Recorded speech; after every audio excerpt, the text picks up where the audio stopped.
Quantum physics has become the invisible foundation of our modern world, quietly orchestrating everything from the smartphones in our pockets to the stars burning in distant galaxies.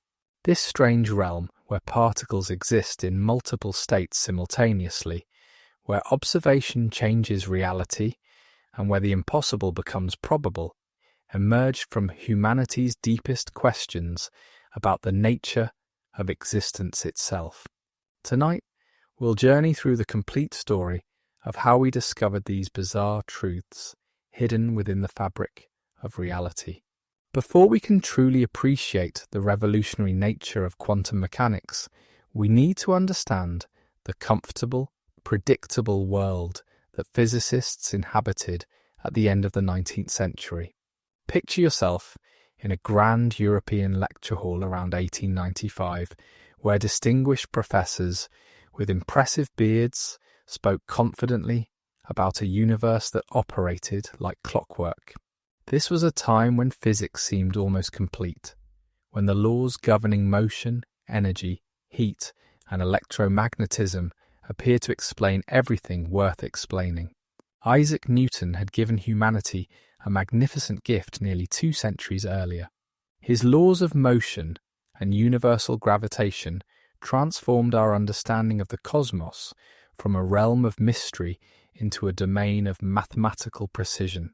Every planet's orbit could be calculated, every cannonball's trajectory predicted, every pendulum swing timed to perfection. The universe, it seemed, was a vast machine operating according to strict, unchangeable rules. If you knew the position and velocity of every particle in the universe at any given moment, the thinking went, you could calculate the entire future and reconstruct the entire past. This deterministic worldview was deeply satisfying to the human mind. It suggested that beneath the apparent chaos and complexity of nature lay simple, elegant principles that could be discovered through careful observation and mathematical analysis. The success of this approach was undeniable. Engineers used Newton's laws to build bridges that didn't collapse, to design steam engines that powered the Industrial Revolution, and to navigate ships across vast oceans with remarkable accuracy. By the middle of the 19th century, another triumph had been added to physics' growing collection. James Clerk Maxwell, a Scottish physicist with a talent for seeing connections others missed, had unified electricity and magnetism into a single, beautiful theory. His equations revealed that these two seemingly distinct forces were actually different aspects of the same phenomenon. Even more remarkably, Maxwell's equations predicted that electromagnetic waves should exist and travel at the speed of light. When Heinrich Hertz confirmed this prediction experimentally, producing and detecting radio waves in his laboratory, it seemed to confirm that physics had nature firmly in its grasp.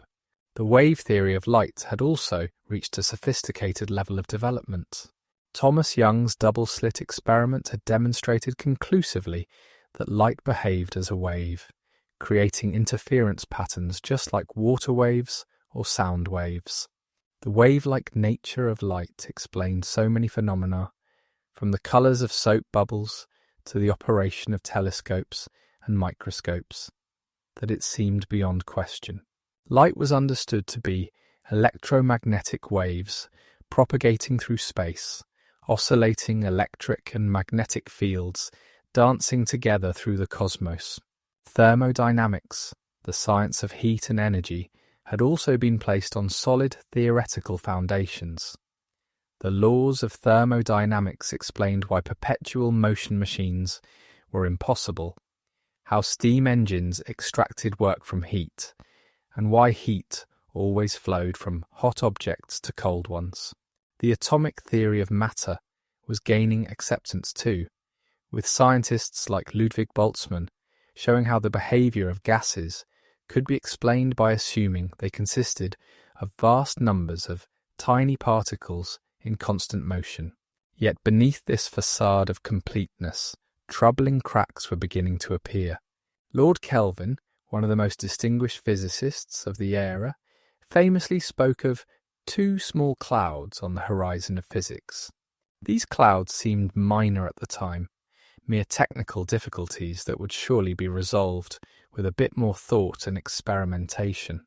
The first cloud concerned the motion of Earth through the hypothetical ether, the medium through which light waves were thought to propagate. The Michelson-Morley experiment had failed to detect any evidence of this ether, a puzzling result that seemed to contradict the wave theory of light. The second cloud was even more perplexing.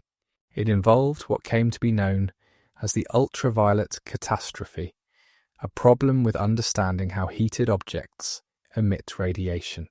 According to classical physics, a heated object should emit an infinite amount of energy at high frequencies. Clearly, an impossible result. When physicists calculated how much energy a glowing piece of metal should radiate at different wavelengths, their equations gave sensible results for longer wavelengths, but predicted infinite energy at shorter wavelengths.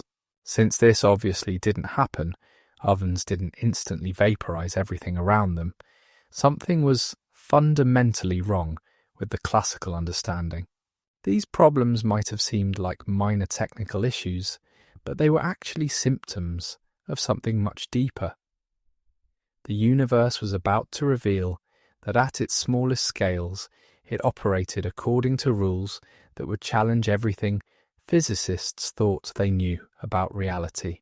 The comfortable, deterministic world of classical physics was about to give way to something far stranger, far more mysterious, and ultimately far more wonderful. Scientists of the late 19th century had also noticed other peculiar phenomena that didn't quite fit the classical picture. When electricity was passed through tubes containing low-pressure gases, the gases would glow with characteristic colours. Each element produced its own unique pattern of coloured lines when this light was passed through a prism, a spectral fingerprint that could be used to identify elements even in distant stars. But why did atoms emit light only at specific wavelengths? Classical physics suggested that atoms should be able to emit light at any frequency, yet nature clearly had other ideas. The photoelectric effect presented another puzzle. When light struck certain metals, it could knock electrons free from the surface. This in itself wasn't surprising. Light carried energy, and that energy could be transferred to electrons. But the details were baffling. Below a certain frequency of light, no electrons were emitted no matter how intense the light became. Above that threshold frequency, electrons were emitted immediately, even with very dim light. It was as if the electrons were responding not to the total energy of the light wave, but to something else entirely. Radioactivity, discovered by Henri Becquerel in 1896, added yet another mystery to the growing list. Certain elements spontaneously emitted radiation, transforming into different elements in the process.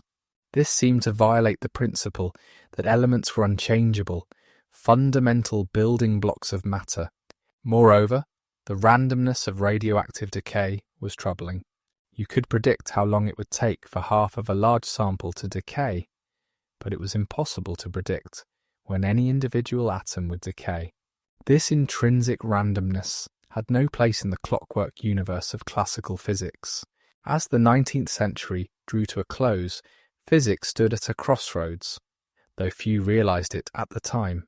The magnificent edifice of classical physics, built over centuries of careful observation and mathematical analysis, was about to be not demolished, but rather revealed as merely one part of a far grander structure.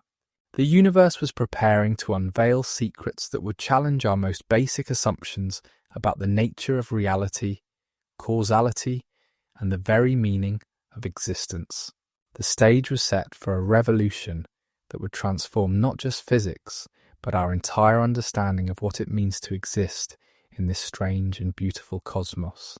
The quantum revolution was about to begin, and nothing would ever be quite the same again. The certainty and determinism that had characterized physics for centuries would give way to probability and uncertainty. Yet paradoxically, this new understanding would prove far more powerful than anything that had come before. In the year 1900, as the world celebrated the dawn of a new century, Max Planck sat in his study in Berlin, wrestling with a problem that had frustrated physicists for years.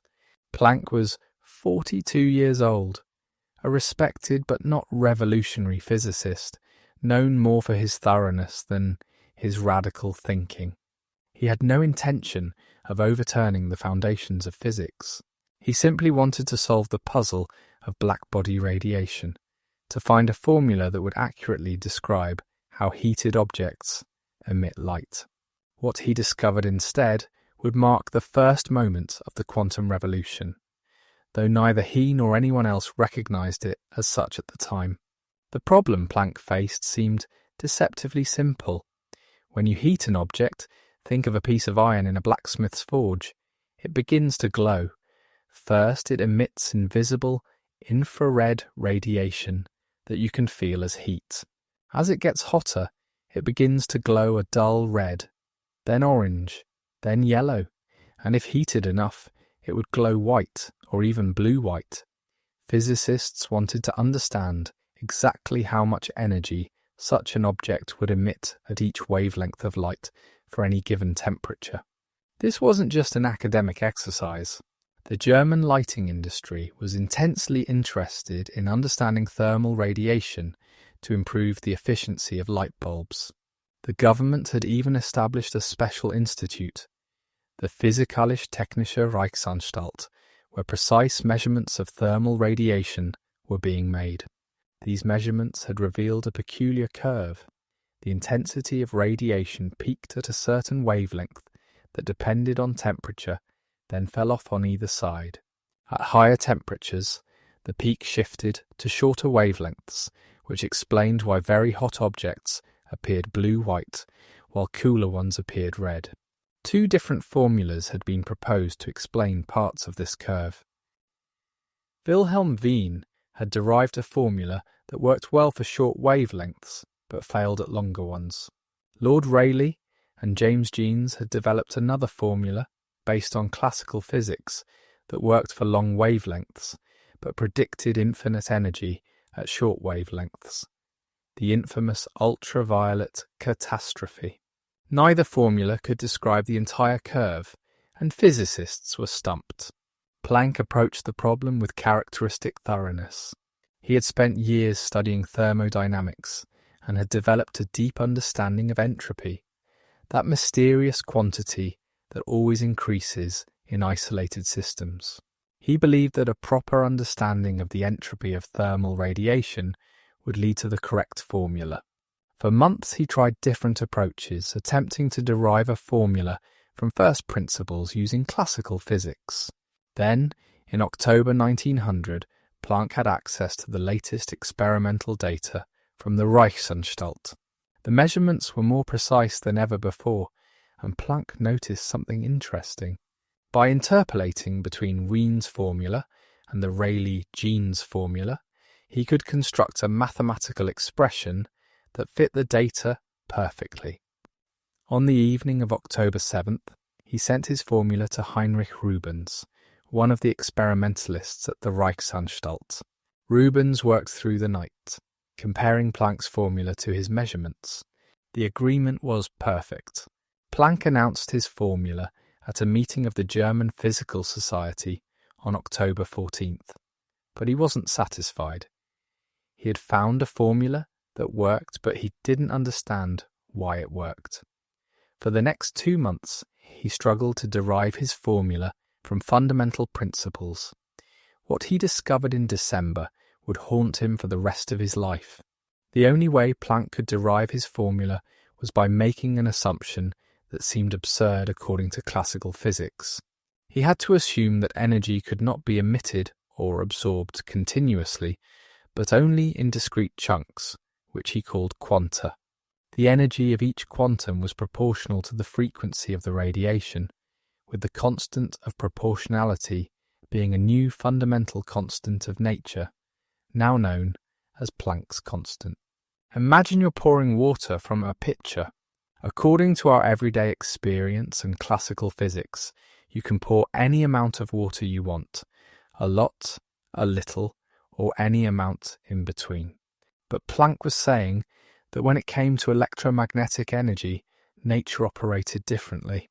Energy could only be transferred in specific amounts, like being forced to pour water only in full cups, half cups, or quarter cups, with nothing in between allowed. The formula was elegantly simple. The energy of each quantum equaled Planck's constant multiplied by the frequency of the radiation. In mathematical terms, E equals h times F, where E is energy, h is Planck's constant, and F is frequency. This tiny equation, so simple that a child could understand it, would prove to be one of the most profound discoveries in the history of science. Planck himself was deeply uncomfortable with his discovery. He spent years trying to find a way to derive his formula without the quantum hypothesis, to somehow reconcile it with classical physics. He later described the introduction of the quantum as an act of desperation, something he did only because nothing else worked. He hoped that someone would find a way to explain his formula using continuous energy after all. But Planck's constant refused to go away. Its value, approximately 6.626 times 10 to the negative 34th joule seconds, is incredibly tiny, which explains why we don't notice quantum effects in our everyday lives. When you turn on a light bulb, it emits something like 10 to the 20th photons every second, such an enormous number that the light appears continuous to us. But at the atomic scale, the discrete nature of energy becomes crucially important. The implications of Planck's discovery extended far beyond blackbody radiation. If energy was quantized, then perhaps other quantities in nature were quantized as well. This idea would prove to be correct, though it would take years for physicists to fully grasp its significance. The quantum hypothesis suggested that nature was fundamentally discrete at the smallest scales, not continuous, as everyone had assumed.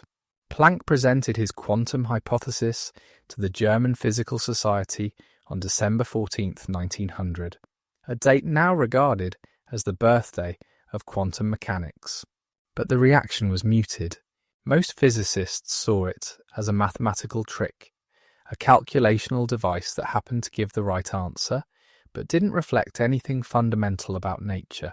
Even Planck himself thought of it this way initially. The quantum hypothesis also raised profound philosophical questions. If energy could only be exchanged in discrete amounts, what happened to the energy in between? How did nature know to only allow certain energy values? These questions would only multiply as quantum theory developed, challenging our most basic intuitions about how the world works. As news of Planck's work spread through the physics community, different reactions emerged. Some older physicists largely ignored it, viewing it as a minor modification to classical physics that would eventually be explained away. Younger physicists were more intrigued, sensing that something fundamentally new might be emerging.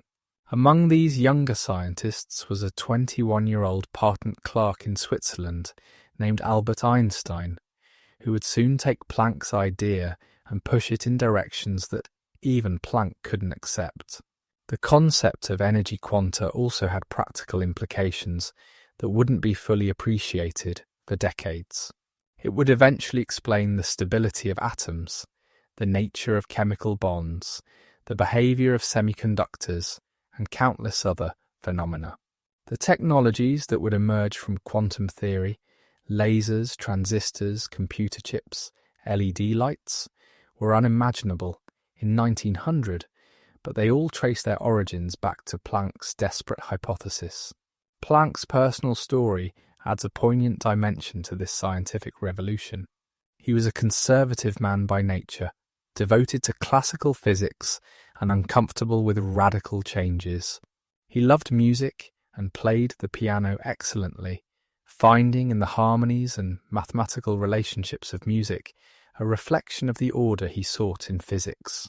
The irony that he, of all people, should be the one to initiate the quantum revolution was not lost on him.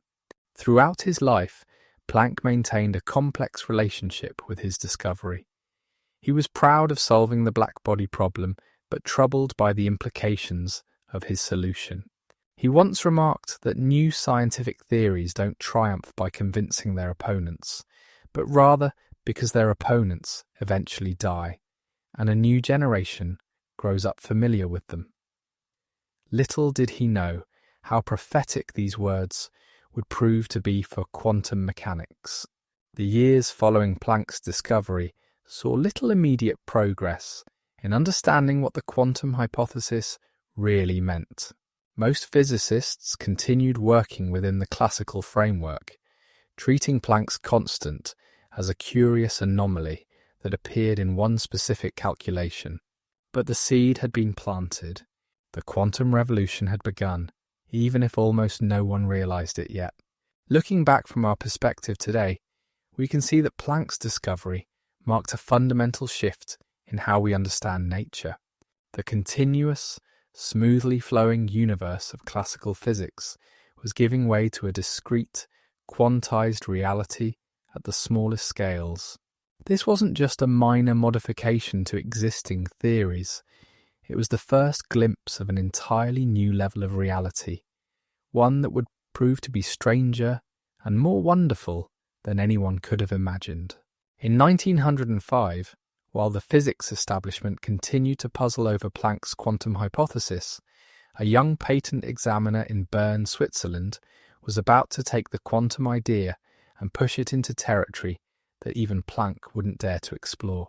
Albert Einstein, just 26 years old and working in obscurity at the Swiss Patent Office, would publish 4 papers that year, any one of which would have secured his place in scientific history. But it was his paper on the photoelectric effect, building directly on Planck's work, that would eventually earn him the Nobel Prize, and establish beyond doubt that the quantum hypothesis was more than just a mathematical convenience. Einstein had been thinking deeply about the nature of light and radiation since his student days. Unlike many physicists of his time, he took Planck's quantum hypothesis seriously, not just as a calculational tool, but as a fundamental truth about nature. Where Planck had reluctantly suggested that energy could only be emitted or absorbed in discrete chunks, Einstein made a far bolder claim. He proposed that light itself consisted of discrete particles, bundles of energy that would later be called photons. This was a radical, almost heretical idea. For over a century, since Thomas Young's double-slit experiment, physicists had been convinced that light was a wave. The evidence seemed overwhelming. Light showed interference patterns, diffraction, polarization, all phenomena that could only be explained by wave behavior. Maxwell's equations, one of the greatest triumphs of 19th century physics, described light as electromagnetic waves. To suggest that light consisted of particles seemed like a return to Newton's long discredited corpuscular theory of light. But Einstein saw something that others had missed. The photoelectric effect, discovered by Heinrich Hertz in 1887, displayed peculiar features that wave theory couldn't explain. When light struck a metal surface, it could knock electrons free, creating an electric current. According to wave theory, the energy transferred to the electrons should depend on the intensity of the light. Brighter light meant stronger waves, which should knock electrons out with more energy. But that's not what happened. Instead, experiments showed something bizarre. Below a certain frequency of light, no electrons were emitted at all, no matter how bright the light. Above that threshold frequency, electrons were emitted immediately, even with extremely dim light. Moreover, the energy of the emitted electrons depended only on the frequency of the light, not its intensity. Increasing the brightness increased the number of electrons emitted, but not their individual energies. Einstein's explanation was beautifully simple. If light consisted of particles, photons, each carrying energy equal to Planck's constant times the frequency, then everything made sense. A photon would transfer all its energy to a single electron. If the photon's energy was less than the work function, the minimum energy needed to free an electron from the metal, nothing would happen. No amount of low-energy photons could combine their energies to free an electron. But if a photon had enough energy, it would immediately knock an electron free, with any excess energy becoming the electron's kinetic energy. The mathematical description Einstein provided was elegant. The maximum kinetic energy of an emitted electron equaled the photon's energy minus the work function of the metal. In symbols, Ke equals h times F minus W, where Ke is kinetic energy, h is Planck's constant, F is the frequency of light, and W is the work function. This simple equation made precise predictions that could be tested experimentally. Einstein's paper, titled On a Heuristic Point of View, concerning the production and transformation of light, was published in the journal Annalen der Physik in March 1905. The word heuristic in the title was significant. Einstein was essentially saying, this might not be the final truth, but it's a useful way to think about things. Even he seemed somewhat hesitant about the full implications of his idea. The reaction from the physics community ranged from skepticism to outright rejection. Even physicists who admired Einstein's other work from that miraculous year, his papers on special relativity and Brownian motion, found the light quantum hypothesis hard to swallow. Planck himself, whose work had inspired Einstein, couldn't accept it. He believed that while energy might be quantized during emission and absorption, light itself still propagated as waves. Max von Laue, a respected physicist and friend of Einstein, wrote that the light quantum hypothesis was simply insane. The wave nature of light was too well established, the evidence too overwhelming. How could light be both a wave and a particle?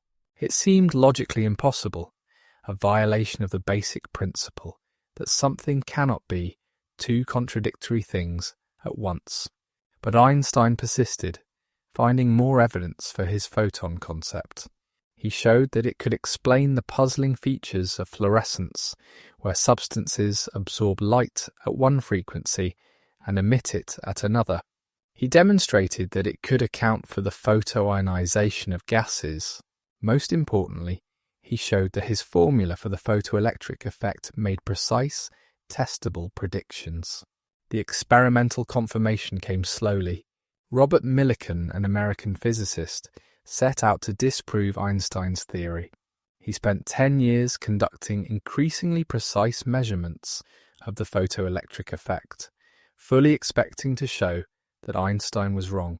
Instead, his experiments confirmed Einstein's predictions with remarkable accuracy. In 1916, Millikan reluctantly admitted that Einstein's equation was correct, though he still didn't accept the physical reality of photons. The philosophical implications of Einstein's work were profound. If light could behave as both waves and particles, what did that say about the nature of reality? This wave-particle duality would become one of the central mysteries of quantum mechanics. It suggested that our everyday concepts of particle and wave were inadequate to describe the quantum world. Nature at its most fundamental level was something else entirely, something for which we had no proper words or mental pictures. Einstein's photon concept also had practical applications that wouldn't be fully realized for decades. Photomultiplier tubes, which detect individual photons, would become essential tools in physics, astronomy, and medical imaging.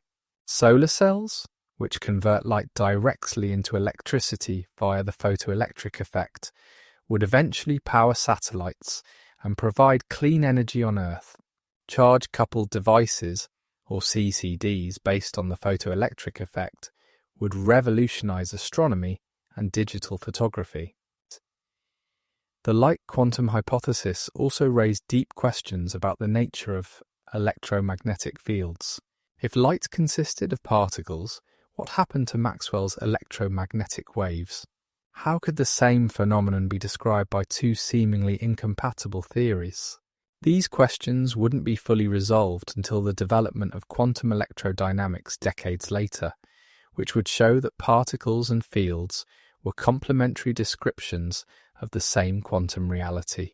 As the years passed, more evidence accumulated for the particle nature of light.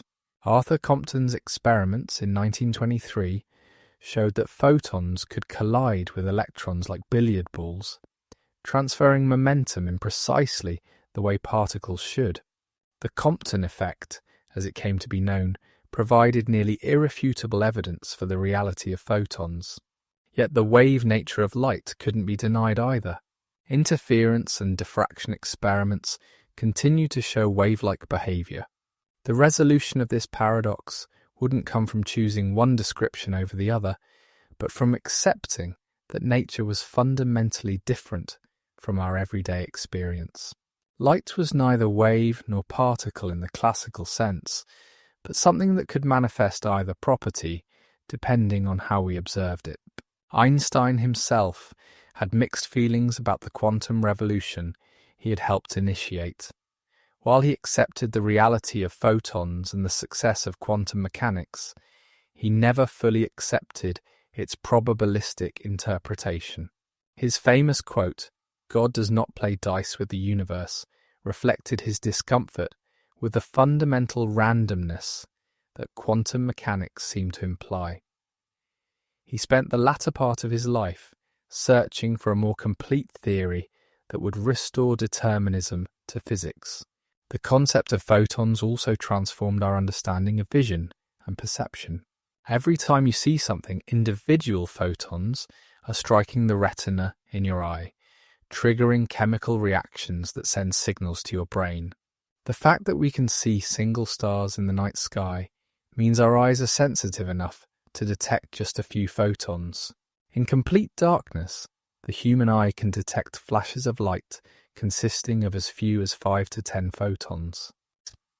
The development of laser technology in the 1960s provided perhaps the most dramatic confirmation of Einstein's ideas. Lasers produce coherent light, photons all marching in lockstep with the same frequency, phase and direction. The very existence of lasers depends on the quantum nature of light that Einstein had proposed. Today, lasers are ubiquitous, used in everything from DVD players to surgical instruments to fiber optic communications. Looking back, Einstein's work on the photoelectric effect marked a crucial step in the quantum revolution. It showed that Planck's quantum hypothesis wasn't just a mathematical trick, but reflected something fundamental about nature. It introduced the concept of wave-particle duality that would become central to quantum mechanics. And it demonstrated that even our most basic experiences, like seeing light, involved quantum phenomena.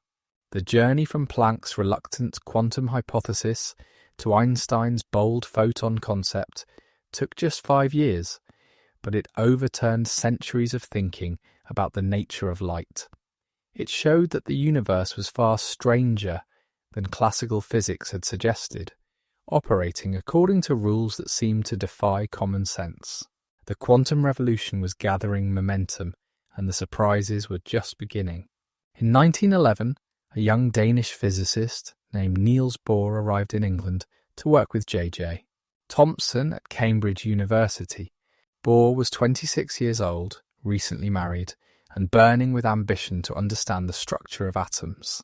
The timing of his arrival couldn't have been more fortuitous.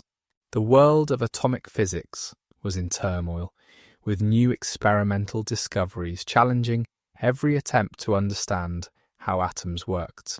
Within 2 years, Bohr would propose a model of the atom that, while ultimately incorrect in its details, would provide the crucial bridge between classical and quantum physics. The problem of atomic structure had become increasingly urgent in the early 20th century. Ernest Rutherford's famous gold foil experiment in 1909 had revealed something shocking about atoms. By firing alpha particles at thin gold foil and observing how they scattered, Rutherford had discovered that atoms consisted of a tiny, dense nucleus surrounded by a vast empty space where electrons somehow existed. The nucleus was incredibly small. If an atom were the size of a football stadium, the nucleus would be like a marble at the centre. This discovery created an immediate crisis. According to classical physics, electrons orbiting a nucleus should continuously emit electromagnetic radiation, losing energy and spiraling into the nucleus in about a billionth of a second. Atoms should be unstable, matter should collapse, and the universe as we know it shouldn't exist. Yet atoms were clearly stable, having existed for billions of years. Something fundamental was missing from the picture. Bohr initially went to work with Thomson, but he found himself disagreeing with the great man's plum-pudding model of the atom. After a few months, he moved to Manchester to work with Rutherford, whose nuclear model seemed more promising despite its theoretical problems. It was there, in Rutherford's laboratory, that Bohr began developing his revolutionary ideas about atomic structure. The key insight came when Bohr realized that Planck's quantum hypothesis might hold the answer. What if electrons in atoms couldn't orbit at just any distance from the nucleus, but only at certain specific distances? What if their angular momentum was quantized, restricted to integer multiples of Planck's constant divided by 2 pi? This would create discrete electron orbits, like the rungs of a ladder, with nothing allowed in between.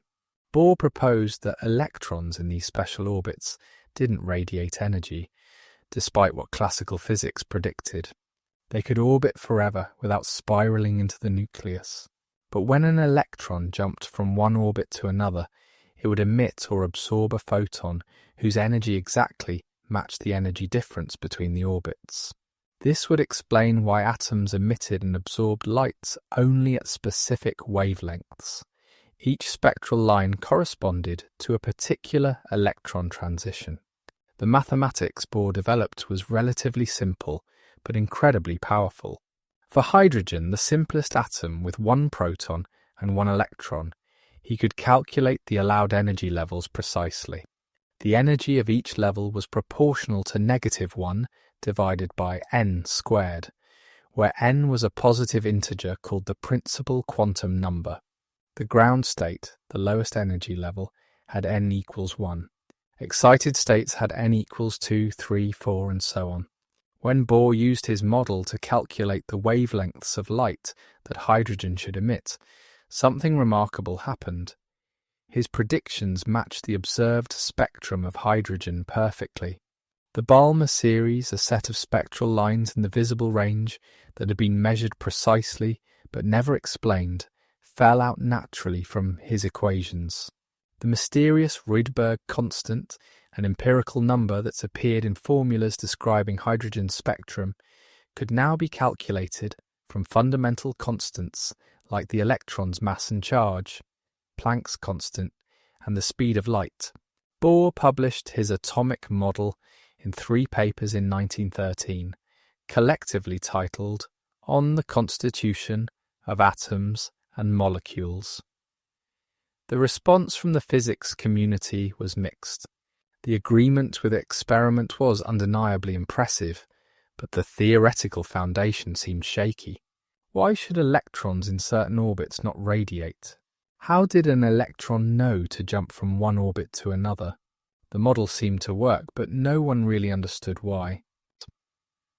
Despite these conceptual problems, Bohr's model was incredibly successful in explaining a wide range of phenomena. It explained why atoms had the sizes they did. The smallest allowed orbit set a minimum size. It explained chemical periodicity. Atoms with similar electron configurations had similar chemical properties. It even predicted the existence of isotopes, atoms of the same element with different nuclear masses. The model also made new predictions that could be tested. Bohr predicted that if you excited hydrogen atoms to high energy levels, they should emit ultraviolet and infrared radiation at specific wavelengths. When these spectral lines were observed exactly where Bohr predicted, it provided powerful confirmation of his ideas. The Pickering series, previously thought to be from hydrogen, was correctly identified as coming from ionized helium, with wavelengths that Bohr's model predicted perfectly. But the Bohr model had serious limitations. It worked beautifully for hydrogen but failed for more complex atoms. Even helium, with just 2 electrons, couldn't be properly described. The model couldn't explain the fine structure of spectral lines.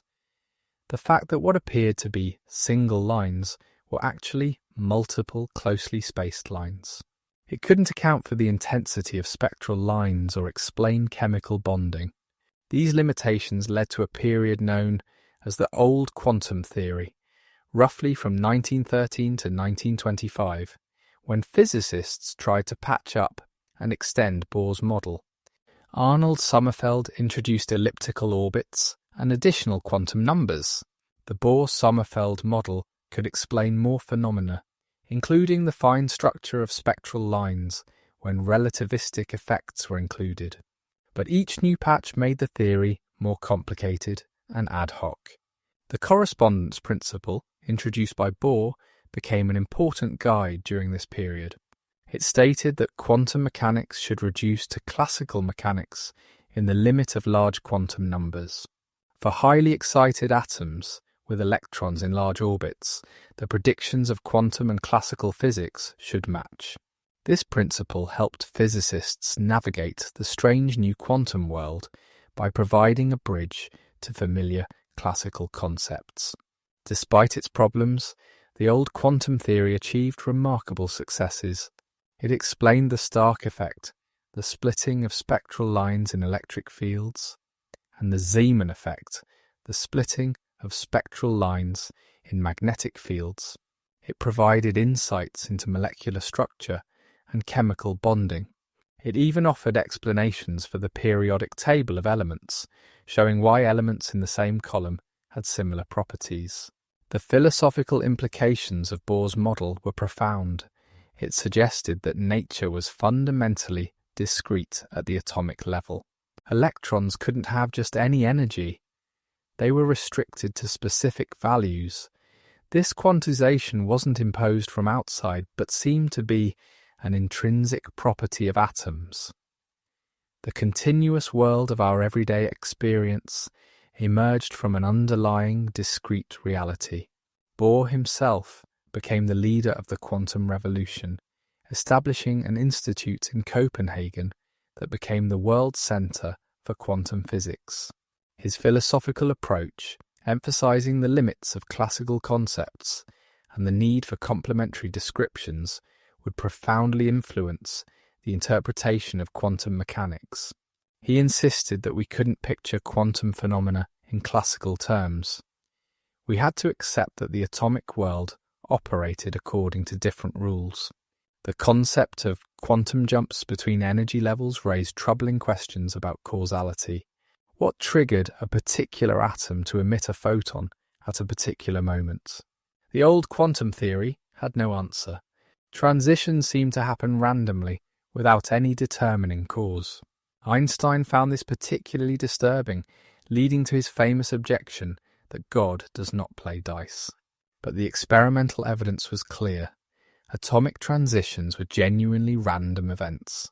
The old quantum theory also introduced the concept of stationary states, stable configurations that didn't change with time. This was a radical departure from classical mechanics, where everything was in constant motion. In Bohr's model, an electron in a stationary state had a definite energy, but not a definite position or momentum in the classical sense. This hinted at the uncertainty principle that would later become central to quantum mechanics. As physicists pushed the old quantum theory to explain more phenomena, it became increasingly clear that something more fundamental was needed. The theory was a patchwork of classical and quantum ideas, lacking a coherent theoretical foundation. The rules for quantization seemed arbitrary, chosen to match experiment rather than derived from deeper principles. By the early 1920s, the old quantum theory had reached its limits. Young physicists like Werner Heisenberg and Wolfgang Pauli, working in Bohr's Institute, began searching for a new approach. They realized that the old quantum theory was trying to describe quantum phenomena using classical concepts like orbits and trajectories. Perhaps these concepts simply didn't apply at the atomic scale. Perhaps a completely new framework was needed, one that abandoned classical pictures entirely. The stage was set for the next phase of the quantum revolution. The old quantum theory had shown conclusively that classical physics failed at the atomic scale. It had introduced key concepts like quantization, stationary states, and quantum jumps. It had achieved remarkable successes in explaining atomic spectra and structure. But it had also revealed deep mysteries about the nature of reality that would require entirely new ways of thinking to resolve. Looking back, Bohr's atomic model represents a crucial transition in the history of physics. It was wrong in its details. Electrons don't actually orbit the nucleus like planets orbiting the Sun. But it was right in its essential insight that quantum mechanics governed the atomic world. It showed that atoms were quantum systems, operating according to rules that had no classical analogue. And it paved the way for the true quantum mechanics that would emerge in the revolutionary years of 1925 and 1926. The year 1925 marked the beginning of the most intense and creative period in the history of physics. Within just 2 years, 2 completely different mathematical formulations of quantum mechanics would emerge, each claiming to be the correct description of atomic phenomena. The first came from Werner Heisenberg, a brilliant but troubled young German physicist who suffered from severe hay fever. The second came from Erwin Schrödinger, an Austrian physicist whose work was inspired by a romantic holiday in the Swiss Alps. These 2 approaches seemed completely incompatible, yet both gave the right answers. The resolution of this paradox would reveal the true mathematical structure of quantum mechanics. Werner Heisenberg was just 23 years old when he made his breakthrough. Working as an assistant to Max Planck in Göttingen, he had become frustrated with the old quantum theory's reliance on unobservable electron orbits. How could physics be based on things that could never be seen or measured?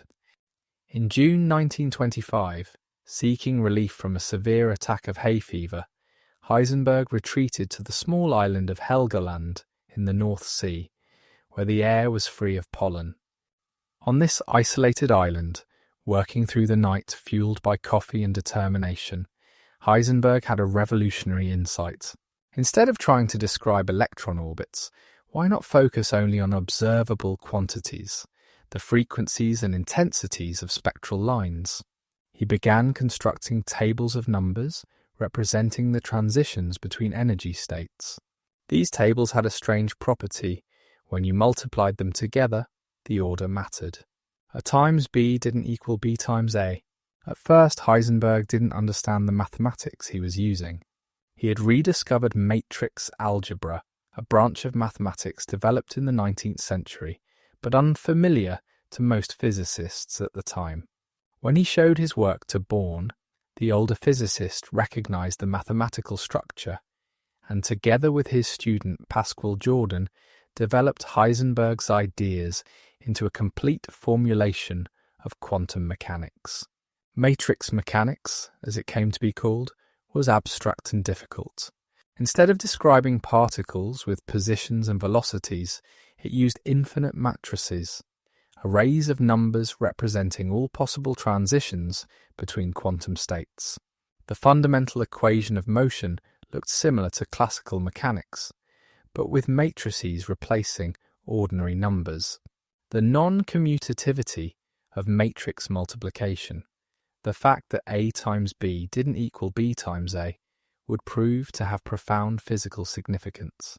The physics community's reaction to matrix mechanics was mixed. It gave the right answers for problems like the hydrogen atom and the harmonic oscillator, but it was mathematically intimidating and offered no visual picture of what was happening inside atoms. Even Heisenberg himself later admitted that he didn't fully understand the mathematical formalism he had created. Many physicists found it too abstract, too removed from physical intuition. Meanwhile, in Zurich, Erwin Schrödinger was approaching the quantum problem from a completely different direction. Schrödinger was 38, considerably older than most of the quantum pioneers, and he brought a different perspective.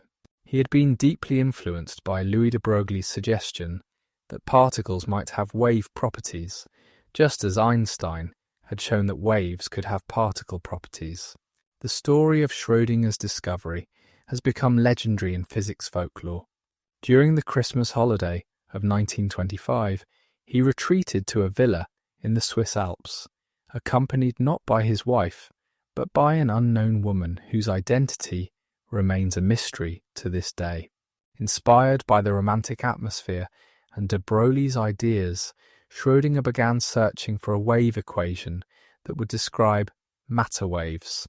What Schrödinger found was an equation of remarkable beauty and power. His equation described the evolution of a wave function, usually denoted by the Greek letter psi, which somehow encoded all the information about a quantum system.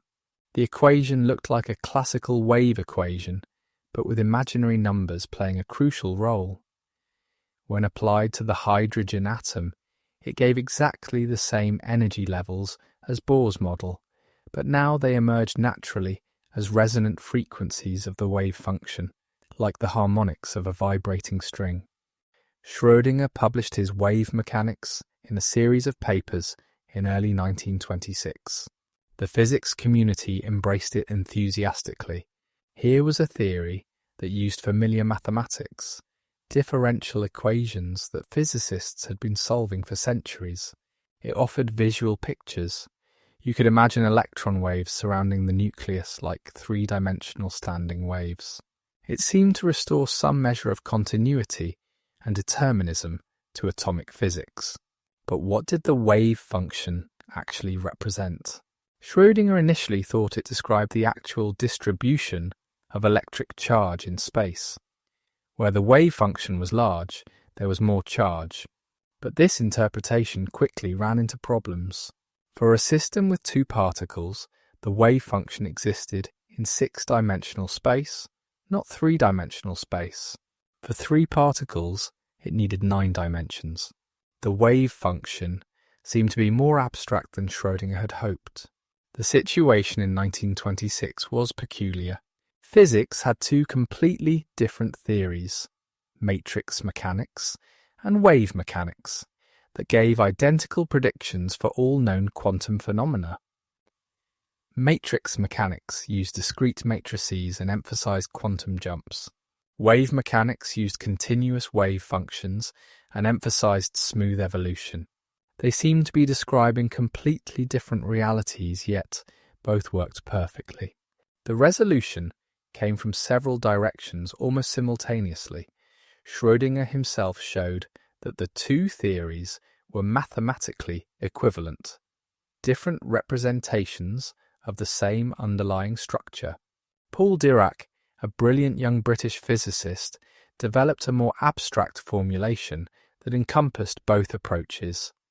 The wave function could be thought of as a vector in an infinite dimensional space, with matrix mechanics and wave mechanics being different ways of representing the same vector. This mathematical unity revealed something profound about quantum mechanics. The theory wasn't about particles or waves. It was about something more abstract, something for which classical physics had no analogue. The mathematical formalism was the reality. Particles and waves were just approximate classical concepts that emerged in certain limits. Max Born provided the crucial interpretation of the wave function that is still used today. The wave function didn't represent the distribution of charge or matter, but rather the probability amplitude for finding a particle at a particular location. The square of the wave function's magnitude gave the probability density. This statistical interpretation was radical. It meant that quantum mechanics was inherently probabilistic. You couldn't predict exactly where a particle would be found, only the probability of finding it in different locations. This probabilistic interpretation troubled many physicists, including Schrödinger himself. He had hoped his wave mechanics would restore determinism to physics, but Born's interpretation made probability fundamental. Schrödinger later said he was sorry he ever had anything to do with quantum mechanics if it meant accepting this statistical view of reality. Einstein was equally dismayed, leading to his famous comment about God not playing dice. But the mathematical formalism worked too well to be dismissed. It explained not just the gross features of atomic spectra, but subtle details that had puzzled physicists for years. It predicted new phenomena that were subsequently observed. It provided a framework for understanding chemical bonding, the behavior of metals, and countless other phenomena that classical physics couldn't touch. The development of quantum mechanics also revealed the importance of symmetry in physics. The allowed energy levels and quantum states were determined by the symmetries of the system. Rotational symmetry led to conservation of angular momentum and the quantization of electron orbits. The indistinguishability of identical particles led to profound consequences for the structure of matter. Wolfgang Pauli's exclusion principle, formulated in 1925, stated that no two electrons could occupy the same quantum state. This principle, which had no classical analogue, explained the structure of the periodic table and why matter was stable. Without it, all electrons in an atom would collapse to the lowest energy state, and chemistry as we know it wouldn't exist. The mathematical tools developed for quantum mechanics proved to be extraordinarily powerful. Operators, eigenvalues, Hilbert spaces, abstract mathematical concepts became the language of atomic physics. The theory required physicists to become comfortable with complex numbers not just as mathematical conveniences, but as essential features of reality. The transformation theory developed by Dirac and Jordan showed how different representations of quantum mechanics were related. You could work in position space, momentum space, or energy space, transforming between them as needed. This flexibility made it possible to solve problems that would have been intractable otherwise. As quantum mechanics developed, it became clear that the theory was telling us something profound about the nature of reality. The classical world of definite positions and velocities was an approximation that emerged from an underlying quantum reality. The act of measurement played a crucial role, causing the wave function to collapse from a superposition of possibilities to a definite outcome.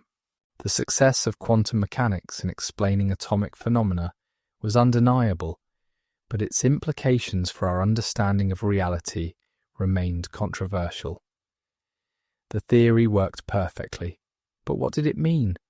This question would dominate discussions in physics for decades to come, and in many ways it remains unresolved today. In 1927, Werner Heisenberg made another profound discovery that would forever change our understanding of what it means to know something about the physical world.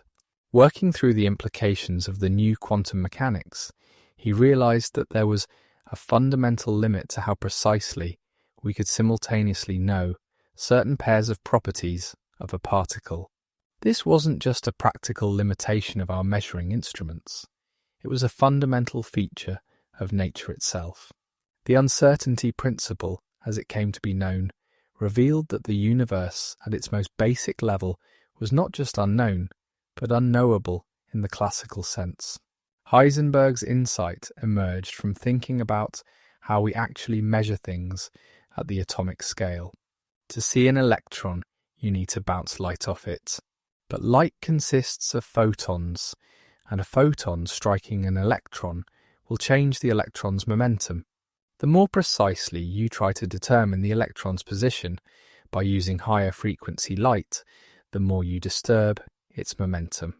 There seemed to be an irreducible trade-off between knowing where something was and knowing how it was moving. At first, Heisenberg thought of this as a disturbance caused by measurement. But as he worked through the mathematics, he realized it was something deeper. The uncertainty wasn't just about measurement, it was built into the fabric of quantum mechanics itself.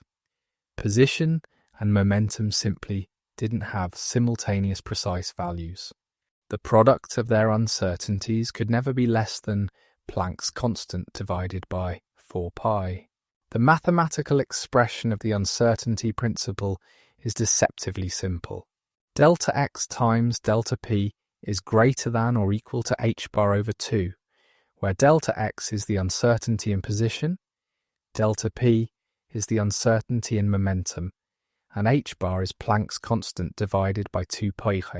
This tiny equation encodes one of the most profound discoveries about the nature of reality. The uncertainty principle applies to other pairs of quantities as well. Energy and time form another uncertainty pair.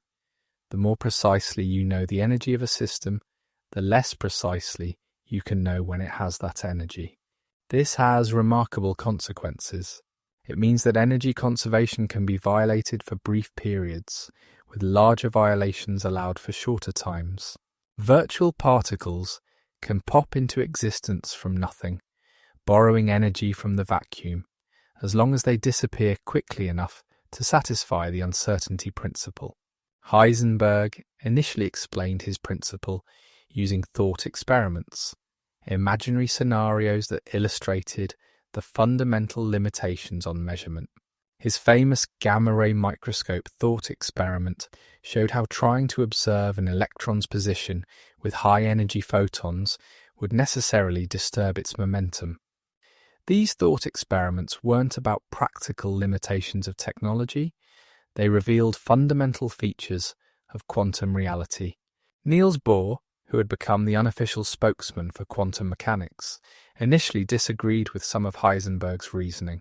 Their discussions, sometimes heated, led to a deeper understanding of what the uncertainty principle really meant. Bohr emphasized that it wasn't just about the disturbance caused by measurement, but about the fundamental complementarity of quantum properties. Position and momentum were complementary aspects of a quantum system that couldn't be simultaneously defined with arbitrary precision. This led to the development of what became known as the Copenhagen interpretation of quantum mechanics, named after Bohr's institute, where many of these ideas were developed. The Copenhagen interpretation made several radical claims about the nature of reality. First, quantum systems didn't have definite properties independent of measurement. An electron didn't have a position until you measured its position. Second, the act of measurement caused the wave function to collapse, selecting one outcome from the range of possibilities. Third, it was meaningless to ask what was really happening between measurements. These ideas were deeply troubling to many physicists, including Einstein. The notion that reality didn't exist independently of observation seemed to undermine the entire scientific enterprise. If the moon only had a definite position when someone was looking at it, what kind of universe were we living in? Einstein spent years devising thought experiments to challenge the Copenhagen interpretation, trying to show that quantum mechanics must be incomplete.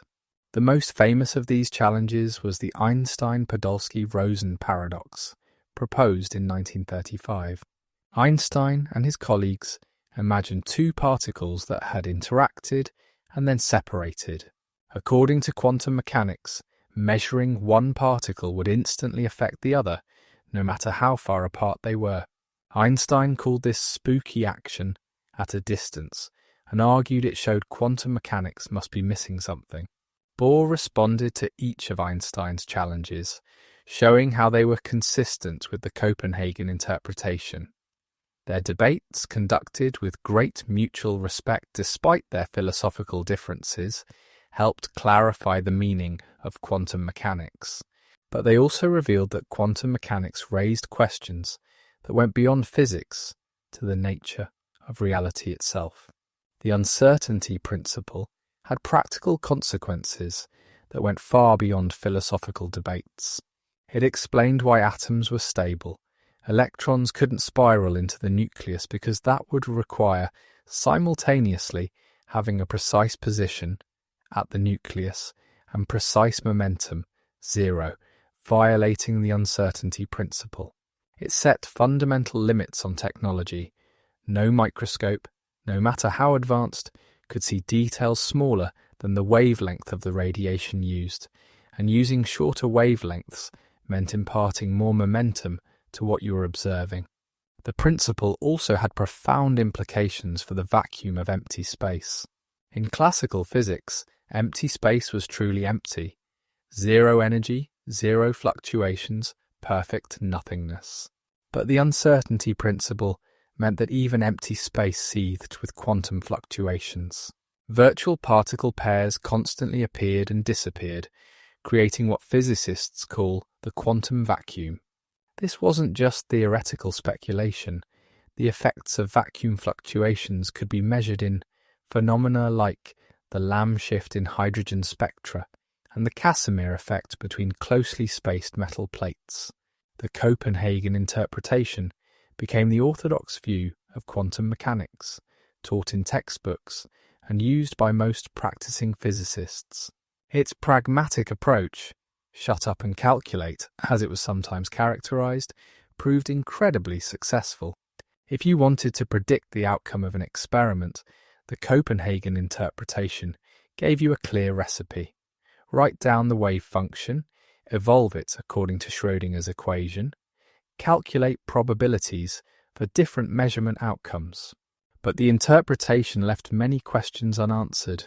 What exactly constituted a measurement? How did the wave function collapse happen? Why did the classical world of everyday experience emerge from the quantum world of atoms? These questions weren't just philosophical niceties, they became increasingly important as technology began to probe the boundary between the quantum and classical worlds. Different physicists had different levels of comfort with the Copenhagen interpretation. Some, like Bohr, embraced its radical implications and saw it as a necessary evolution in human thought. Others, like Einstein and Schrödinger, never fully accepted it, continuing to search for a more complete theory. Still others adopted a pragmatic approach, using the interpretation as a working tool while remaining agnostic about its ultimate truth. The uncertainty principle also changed how physicists thought about causality and determinism. In classical physics, the future was completely determined by the present. If you knew the current state of the universe precisely, you could, in principle, calculate its entire future evolution. But quantum uncertainty meant that identical preparations could lead to different outcomes. The universe seemed to have an element of genuine randomness at its core. This randomness wasn't like the randomness of a coin flip, where the outcome seems random only because we don't know all the details. Quantum randomness appeared to be fundamental, irreducible, built into the laws of nature themselves. No amount of additional information could predict when a particular radioactive atom would decay or which slit a photon would pass through in a double-slit experiment. The implications extended beyond physics to philosophy and even theology. If the universe was fundamentally probabilistic, what did that mean for free will? Did quantum uncertainty in the brain provide room for consciousness to influence physical processes? These questions remain controversial today, with scientists and philosophers offering widely different answers. As the 1920s drew to a close, quantum mechanics had achieved remarkable success in explaining atomic phenomena. but it had also revealed that the universe was far stranger than anyone had imagined. The uncertainty principle and the Copenhagen interpretation suggested that reality, at its most fundamental level, was probabilistic, observer-dependent, and deeply mysterious. The comfortable certainties of classical physics had given way to a quantum world where the very act of asking a question could determine its answer. The wave function stands as perhaps the most mysterious and powerful concept in all of quantum mechanics. This mathematical object, typically represented by the Greek letter psi, contains all possible information about a quantum system. Yet what it actually represents remains one of the deepest puzzles in physics. Erwin Schrödinger's equation, which describes how wave functions evolve over time, has proven to be one of the most successful equations in the history of science. Yet its creator came to deeply regret some of its implications. When Schrödinger first wrote down his equation in 1926, he believed he was describing actual matter waves, physical undulations in some kind of field that represented particles spread out in space. The equation itself is beautifully elegant, relating the time evolution of the wave function to its spatial properties through the system's energy. In its time-dependent form, it states that I times h bar times the partial derivative of psi with respect to time equals the Hamiltonian operator acting on psi. For those not versed in mathematical notation, this equation essentially says that the way a quantum system changes over time is completely determined by its total energy. The presence of the imaginary number I is crucial. It's what makes quantum mechanics fundamentally different from classical wave equations. It means that wave functions are complex valued, having both real and imaginary parts, something with no direct physical interpretation in our everyday experience. The solutions to Schrödinger's equation for different physical situations revealed the quantum world in all its strange glory. For a particle in a box, the simplest possible quantum system, the solutions are standing waves, like the harmonics of a guitar string. Only certain wavelengths fit in the box, leading to discrete energy levels. The wave functions themselves oscillate between positive and negative values, with nodes where the wave function equals 0. For the hydrogen atom, Schrödinger's equation yields a rich set of solutions, each characterized by quantum numbers that specify the energy, angular momentum, and magnetic properties of the electron. These solutions, called orbitals, have beautiful and complex three-dimensional shapes. The familiar s, p, d, and f orbitals that chemistry students learn about are direct consequences of solving Schrödinger's equation for an electron in the electric field of a proton. But what do these wave functions actually mean? Max Born's statistical interpretation, proposed shortly after Schrödinger published his equation, provided the answer that most physicists accept today. The wave function doesn't represent the physical distribution of matter or charge, but rather probability amplitudes. The probability of finding a particle at a particular location equals the square of the wave function's magnitude at that point. This probabilistic interpretation had profound implications. It meant that before measurement, a quantum particle doesn't have a definite position. It exists in a superposition of all possible positions, with the wave function encoding the probability of finding it at each location. The act of measurement causes the wave function to collapse, with the particle appearing at one specific location, chosen randomly according to the probabilities encoded in the wave function. The wave function for a system with multiple particles becomes even more abstract.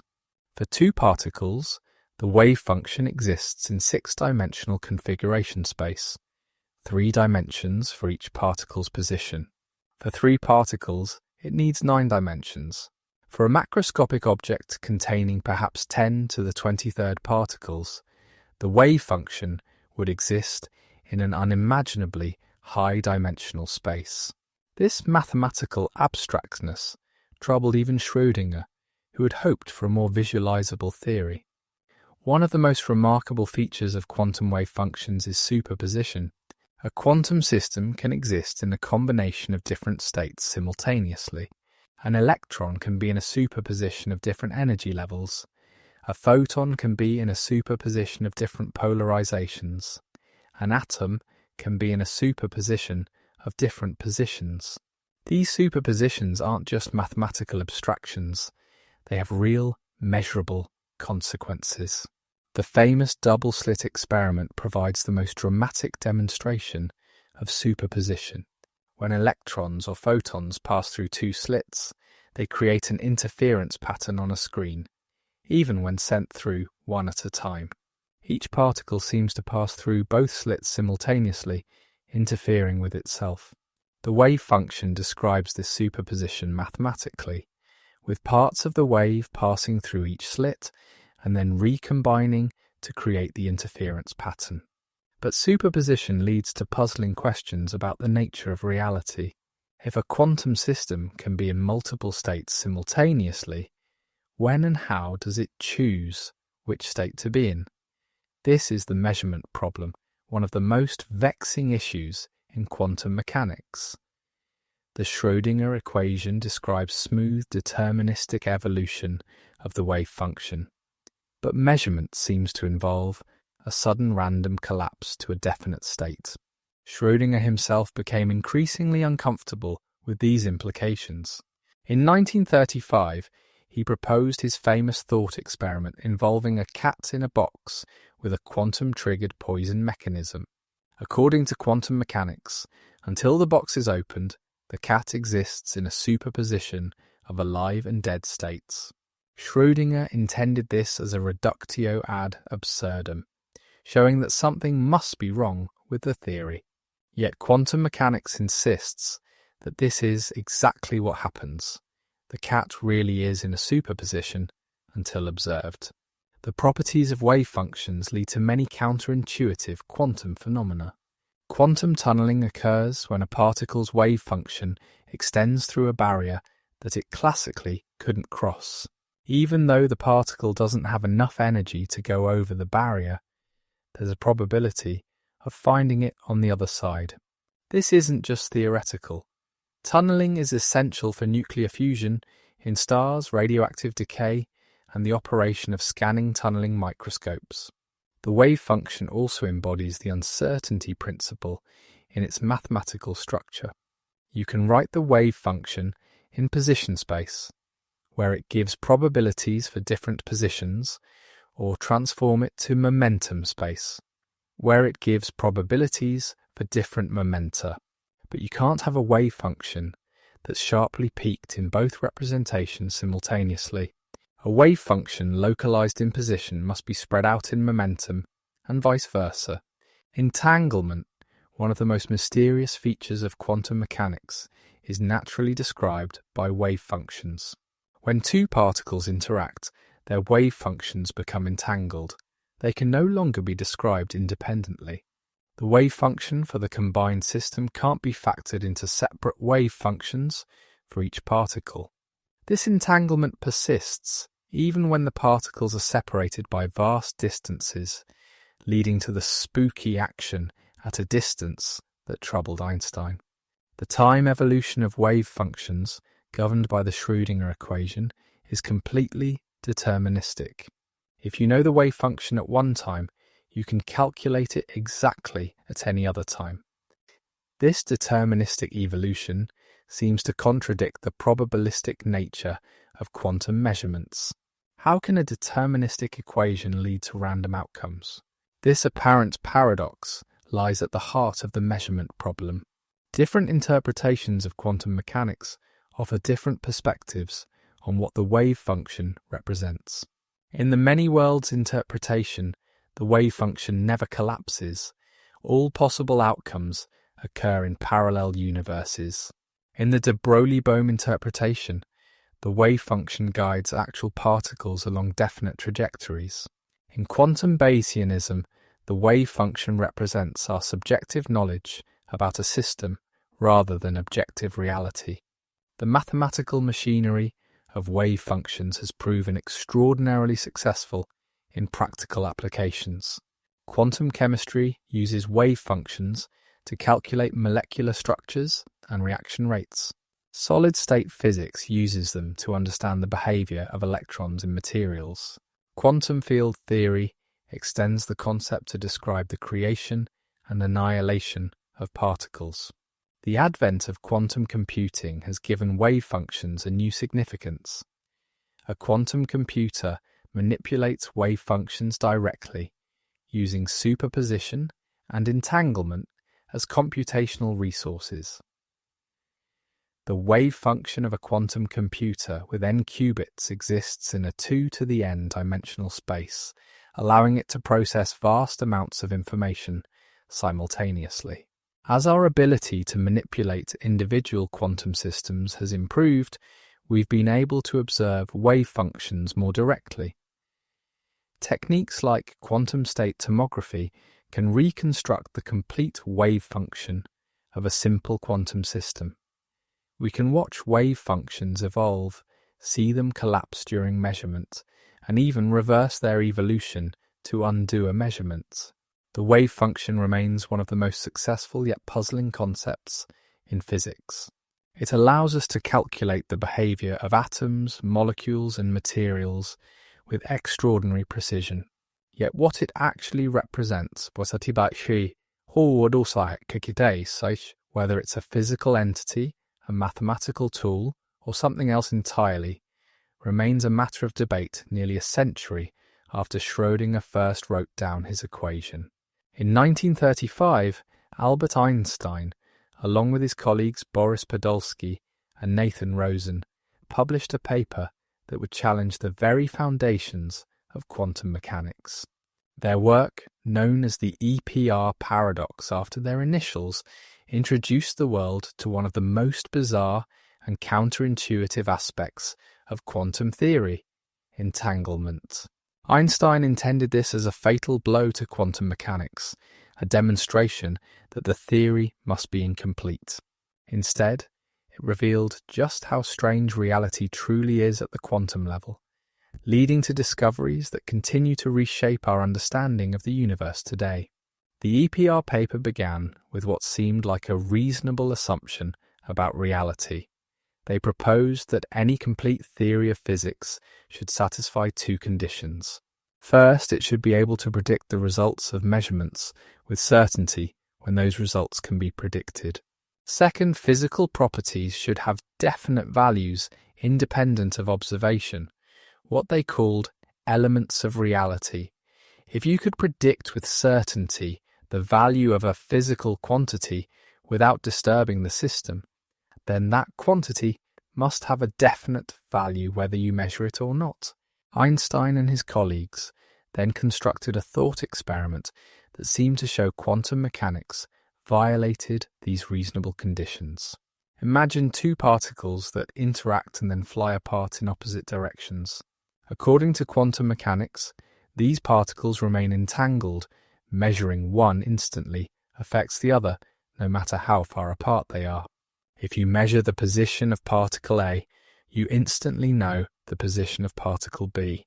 If you measure the momentum of particle A, you instantly know the momentum of particle B. Here's where the paradox emerges. Since you can predict with certainty either the position or momentum of particle B by measuring particle A, and since your measurement of particle A can't physically disturb the distant particle B, both the position and momentum of particle B must be elements of reality. They must have definite values. But quantum mechanics says a particle can't have definite position and momentum simultaneously due to the uncertainty principle. Therefore, Einstein argued quantum mechanics must be incomplete. The implications were staggering. Either quantum mechanics was wrong, or measuring one particle instantly affected another particle arbitrarily far away, violating the principle that nothing travels faster than light. Einstein called this spooky action at a distance and refused to believe it could be real. He spent much of the rest of his life searching for a more complete theory that would restore locality and realism to physics. Niels Bohr responded to the EPR challenge almost immediately, though his response was somewhat obscure and has been interpreted different ways by different physicists. Bohr essentially argued that you couldn't separate the measurement apparatus from the system being measured. The properties of quantum particles weren't definite until measured, and the measurement of one entangled particle was inseparable from the state of its partner. There was no paradox because the EPR assumptions about independent reality were wrong. For decades, the EPR paradox remained a philosophical curiosity, debated by physicists interested in the foundations of quantum mechanics, but largely ignored by those doing practical calculations. Quantum mechanics worked perfectly for predicting experimental results, and most physicists adopted a pragmatic attitude. Use the theory that works and don't worry too much about what it means. This situation changed dramatically in 1964 when John Stuart Bell, a physicist working at CERN, proved a remarkable theorem. Bell showed that any theory based on local realism, the idea that particles have definite properties and can only be influenced by their immediate surroundings, must satisfy certain mathematical inequalities. Quantum mechanics predicted violations of these inequalities. This meant the debate was no longer philosophical. It could be settled by experiment. Bell's inequalities provided a concrete way to test whether nature followed quantum mechanics or local realism. If you measured correlations between entangled particles at different angles, local realistic theories predicted the correlations couldn't exceed certain values. But quantum mechanics predicted stronger correlations that seemed impossible if particles had definite properties and couldn't communicate faster than light. The first experimental tests of Bell's inequalities came in the 1970s, with increasingly sophisticated experiments performed in the following decades. The results were clear and shocking. Nature violates Bell's inequalities exactly as quantum mechanics predicts. The experiments of Alain Aspect in the early 1980s were particularly convincing, using fast switches to change measurement settings while the photons were in flight, ensuring that no signal travelling at light speed could communicate between the detectors. These experiments confirmed that entanglement is real and has exactly the properties quantum mechanics predicts. When two particles are entangled, measuring one instantly affects the other, regardless of the distance between them. This doesn't violate relativity because no information is transmitted. The results at each detector appear random until compared. But it does mean that quantum particles don't have definite properties independent of measurement, and that reality is fundamentally non-local. The nature of entanglement is best understood through specific examples. Consider two photons created together in a process called parametric down conversion. These photons are entangled in their polarization. If one is measured to be horizontally polarized, the other will always be found to be horizontally polarized. If one is measured to be vertically polarized, the other will be vertical. But before measurement, neither photon has a definite polarization. They exist in a superposition of both possibilities. The fascinating part is that you can choose to measure the polarization at any angle, not just horizontal or vertical. If you measure one photon at 45 degrees and find it polarized along that direction, the other photon will also be polarized at 45 degrees.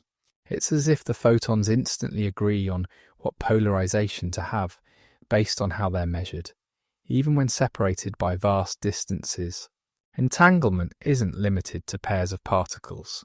3, 4, or even more particles can be entangled in complex ways. GHZ states, named after Greenberger, Horn, and Zeilinger, involve 3 or more particles entangled such that measuring any subset provides information about the others. These multi-particle entangled states are crucial for quantum computing and quantum communication protocols. The strength of entanglement can vary. Maximally entangled states, like Bell states for two particles, show the strongest possible correlations. Partially entangled states show weaker correlations. The amount of entanglement can be quantified using measures like entanglement entropy, which has become an important tool in understanding quantum systems. Entanglement is surprisingly fragile. Interaction with the environment causes decoherence, gradually destroying the quantum correlations. This is one of the main challenges in building quantum computers, maintaining entanglement long enough to perform calculations. Scientists have developed various techniques to protect entanglement, from error correction codes to decoherence-free subspaces. The applications of entanglement extend far beyond fundamental physics. Quantum cryptography uses entangled photons to create unbreakable encryption keys. Any attempt to intercept the key disturbs the entanglement in a detectable way. Quantum teleportation uses entanglement to transfer quantum states between distant locations. Quantum computing relies on entanglement to achieve exponential speed-ups for certain problems. Recent experiments have pushed entanglement to extraordinary scales.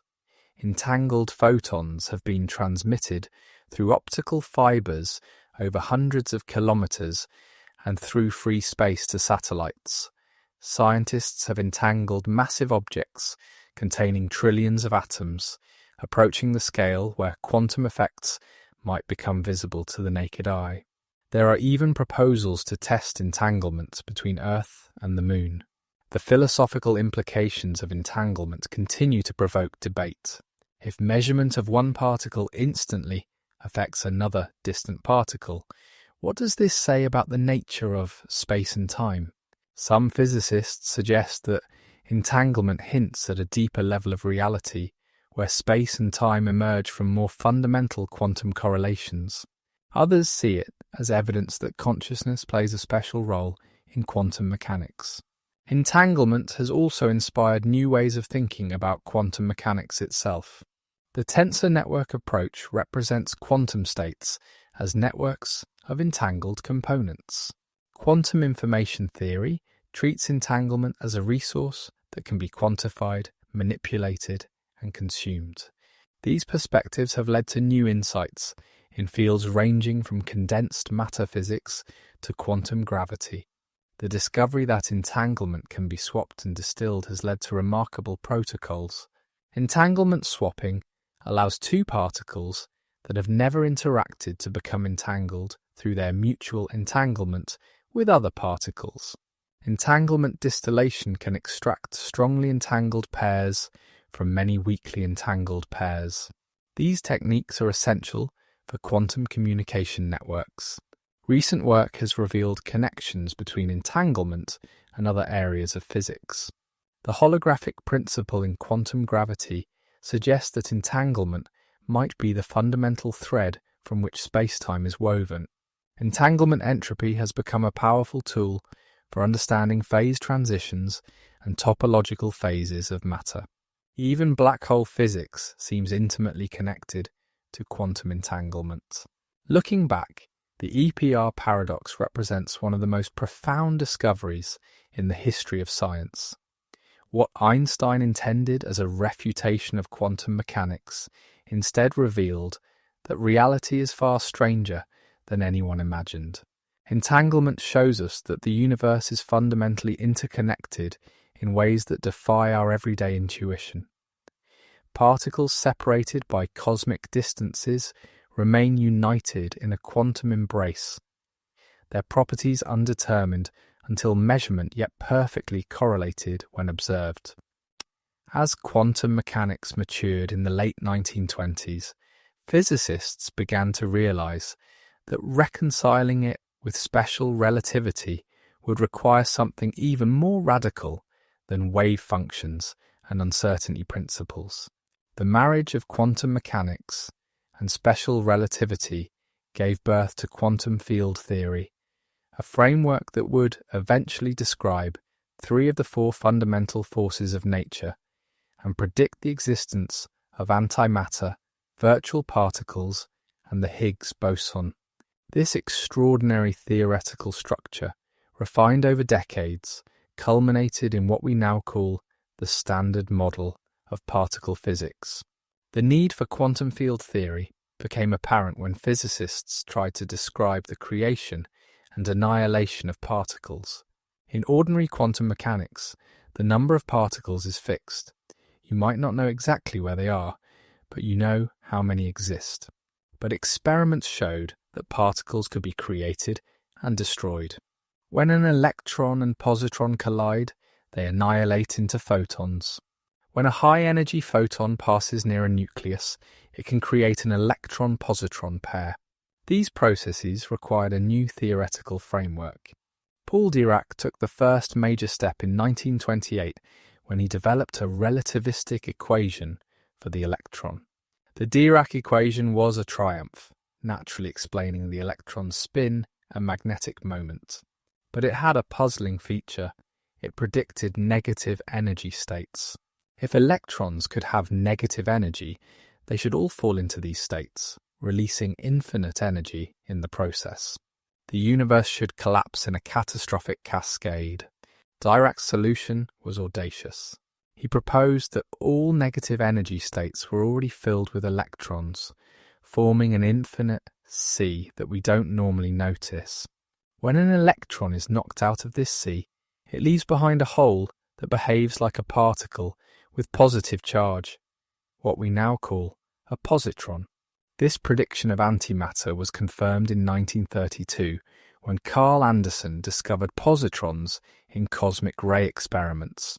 The discovery that every particle has an antiparticle with opposite charge but identical mass would become a fundamental principle of quantum field theory. The success of Dirac's equation in predicting antimatter was just the beginning.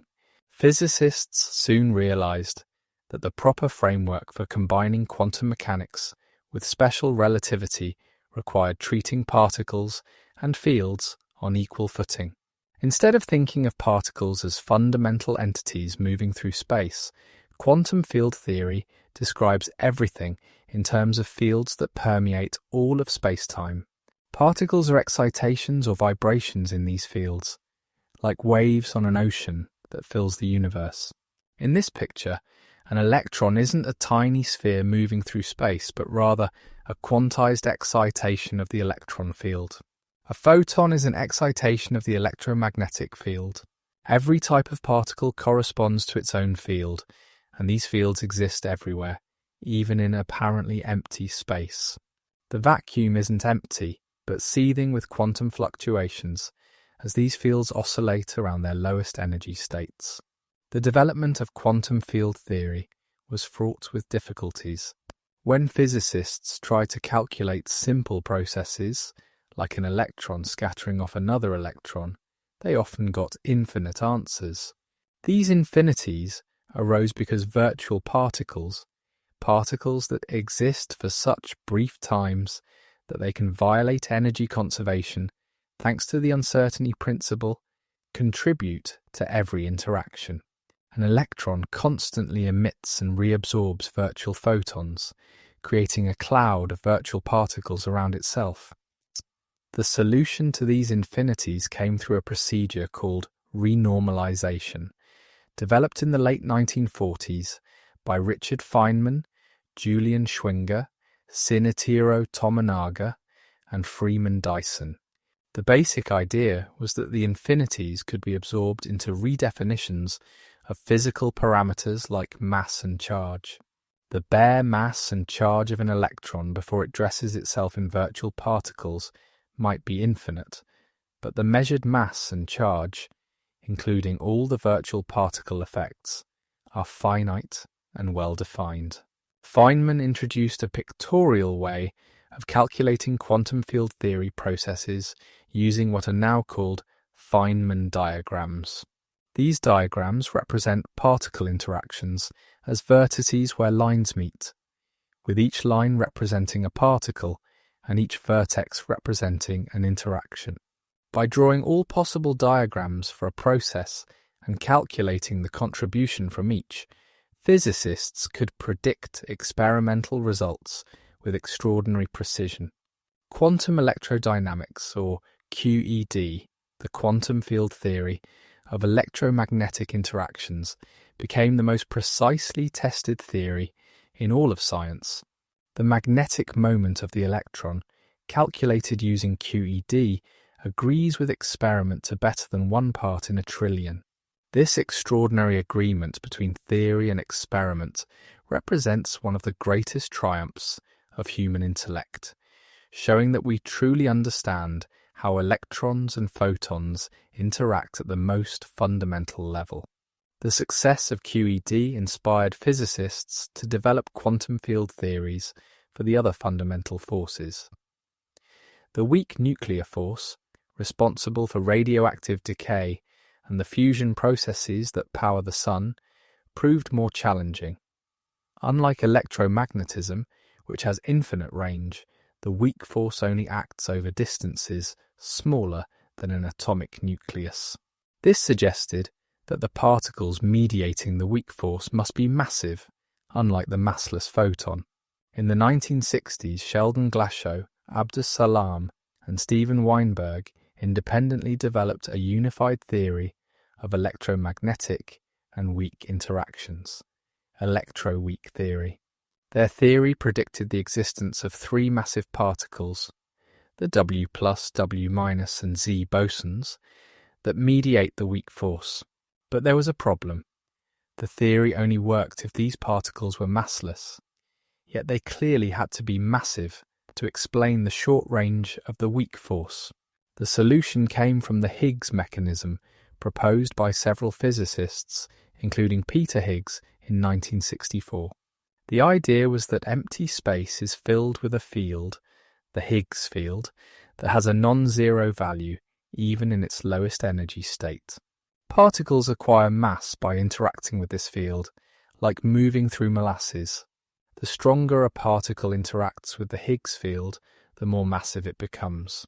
Photons don't interact with it at all, remaining massless, while W and Z bosons interact strongly, becoming heavy. The Higgs mechanism predicted the existence of a new particle, the Higgs boson, which is an excitation of the Higgs field.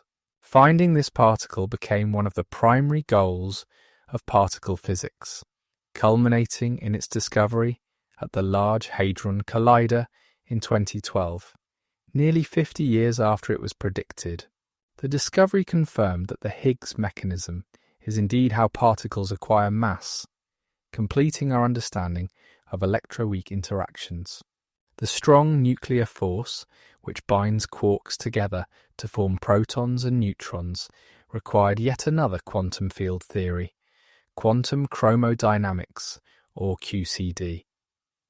Developed in the 1970s, QCD describes quarks as carrying a type of charge called color, having nothing to do with actual color, that comes in 3 varieties.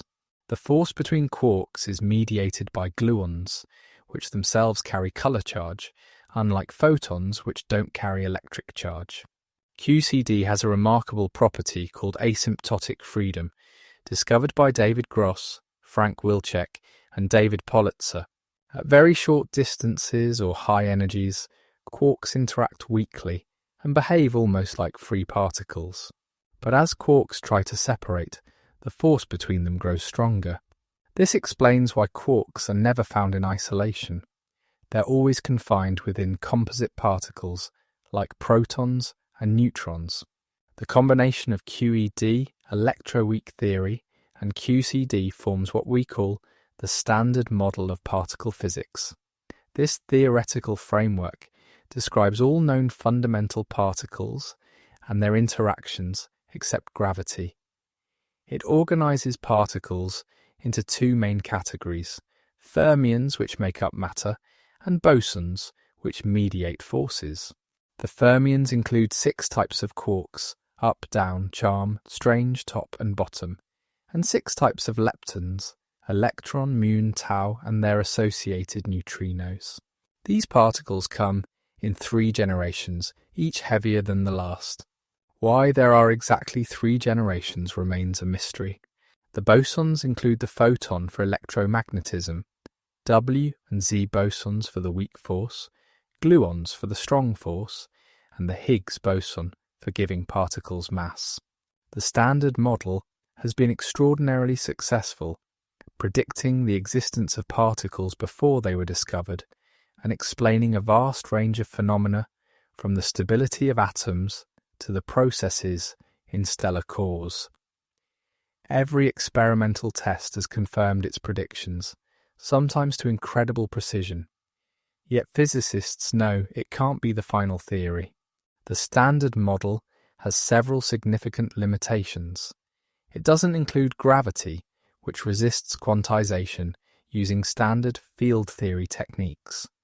It doesn't explain dark matter or dark energy, which together make up 95% of the universe. It contains about 20 free parameters, numbers like particle masses and coupling constants, that must be measured experimentally rather than predicted by the theory. It doesn't explain why there's more matter than antimatter in the universe. Attempts to go beyond the Standard Model have led to various proposals. Supersymmetry suggests that every fermion has a bosonic partner and vice versa, potentially solving several problems, including providing dark matter candidates. String theory attempts to unify all forces, including gravity, by describing particles as vibrations of tiny strings in higher dimensional space. But so far, no experimental evidence supports these extensions. The development of quantum field theory also revealed deep connections between seemingly different areas of physics. The renormalization group, developed to handle infinities in field theory, proved crucial for understanding phase transitions and critical phenomena in condensed matter physics. Topological field theories have applications in both particle physics and condensed matter. The ADS-CFT correspondence suggests a deep connection between gravitational theories and quantum field theories. Virtual particles, once thought to be just mathematical artifacts, have observable effects. The Casimir effect, an attractive force between closely spaced metal plates, arises from virtual particles. The Lamb shift in hydrogen spectra comes from the electron interacting with virtual photons. Even the masses of protons and neutrons mostly come from the energy of virtual quarks and gluons, not from the quarks themselves. The philosophical implications of quantum field theory are profound. If particles are just excitations in fields, what we think of as solid matter is mostly empty space filled with quantum fields. The distinction between particles and forces becomes blurred. Both are aspects of quantum fields. The vacuum, far from being empty, is a complex state with rich structure and dynamics. Quantum field theory has also transformed our understanding of the early universe.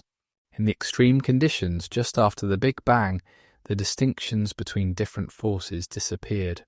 As the universe cooled, symmetries were broken, forces separated, and particles acquired mass through the Higgs mechanism. The entire history of the universe can be understood as the evolution of quantum fields from a hot, symmetric state to the cooler, broken symmetry state we see today. The computational demands of quantum field theory have driven advances in both mathematics and computer science. Calculating Feynman diagrams for complex processes requires evaluating millions of terms. Lattice QCD, which studies the strong force by discretizing spacetime into a grid, requires some of the world's most powerful supercomputers. These calculations have revealed phenomena like quark confinement that couldn't be understood analytically.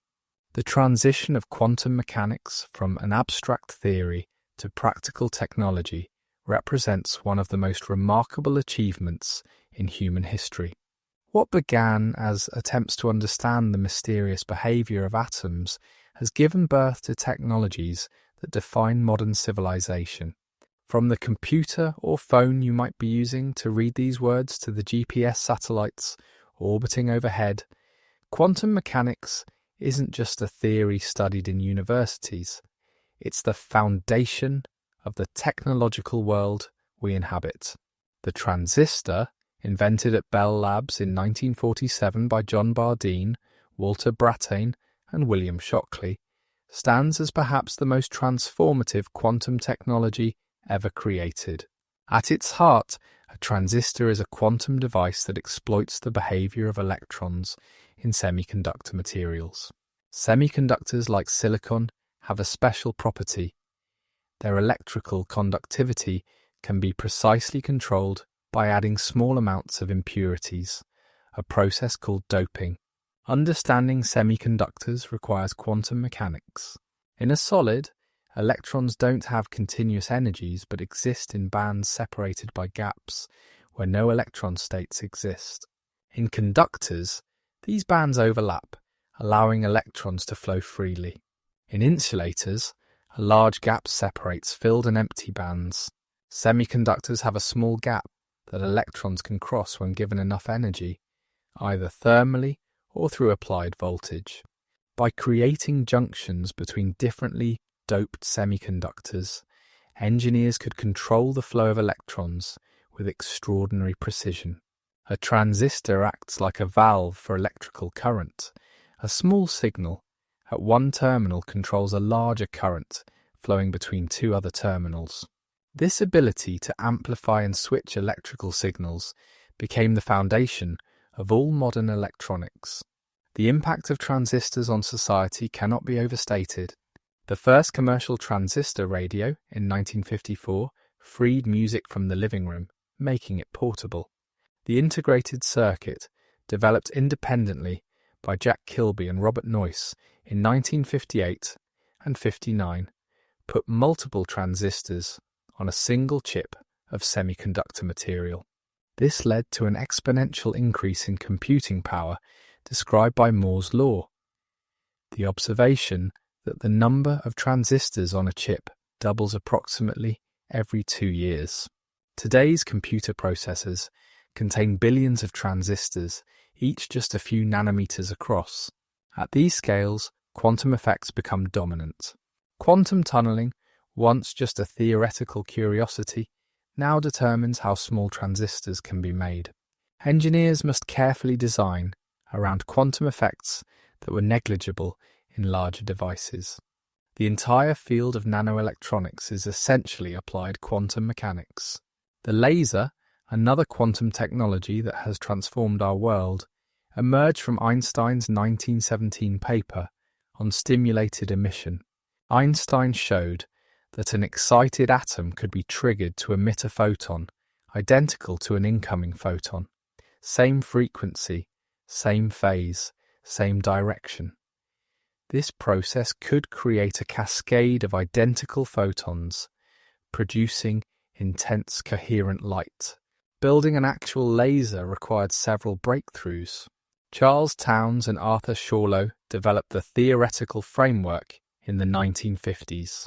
Theodore Maiman built the first working laser in 1960, using a ruby crystal pumped by a flash lamp. The coherent red light that emerged was unlike anything that had existed before, pure, intense, and precisely controllable. Lasers quickly found applications everywhere. In medicine, lasers enable precise surgery, from correcting vision to removing tumours. In manufacturing, they cut and weld with extraordinary precision. In communications, laser light carrying information through fibre optic cables forms the backbone of the internet. Every DVD player, barcode scanner, and laser printer relies on this quantum technology. The development of semiconductor lasers in the 1960s made lasers compact and efficient enough for consumer applications. These devices, smaller than a grain of rice, work by creating a population inversion in a semiconductor junction. More electrons in excited states than ground states. When stimulated emission begins, the semiconductor structure acts as a resonant cavity, producing laser light. Light-emitting diodes or LEDs represent another quantum technology revolutionizing lighting. An LED works through electroluminescence. Electrons and holes recombine in a semiconductor, emitting photons whose energy equals the band gap. By engineering the band gap through material choice and quantum well structures, engineers can create LEDs that emit any color from infrared to ultraviolet. The efficiency of LEDs compared to incandescent bulbs is staggering. An incandescent bulb converts only about 5% of electrical energy to visible light, with the rest becoming heat. LEDs can achieve efficiencies over 50%. This quantum technology is reducing global energy consumption and enabling new applications from smartphone screens to indoor farming. Magnetic resonance imaging, or MRI, one of the most powerful medical diagnostic tools, relies entirely on quantum mechanics. Atomic nuclei have a quantum property called spin, making them act like tiny magnets.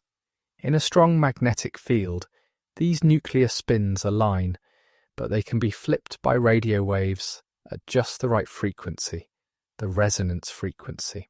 Different tissues in the body have different densities of hydrogen atoms and different chemical environments, causing slight variations in resonance frequency.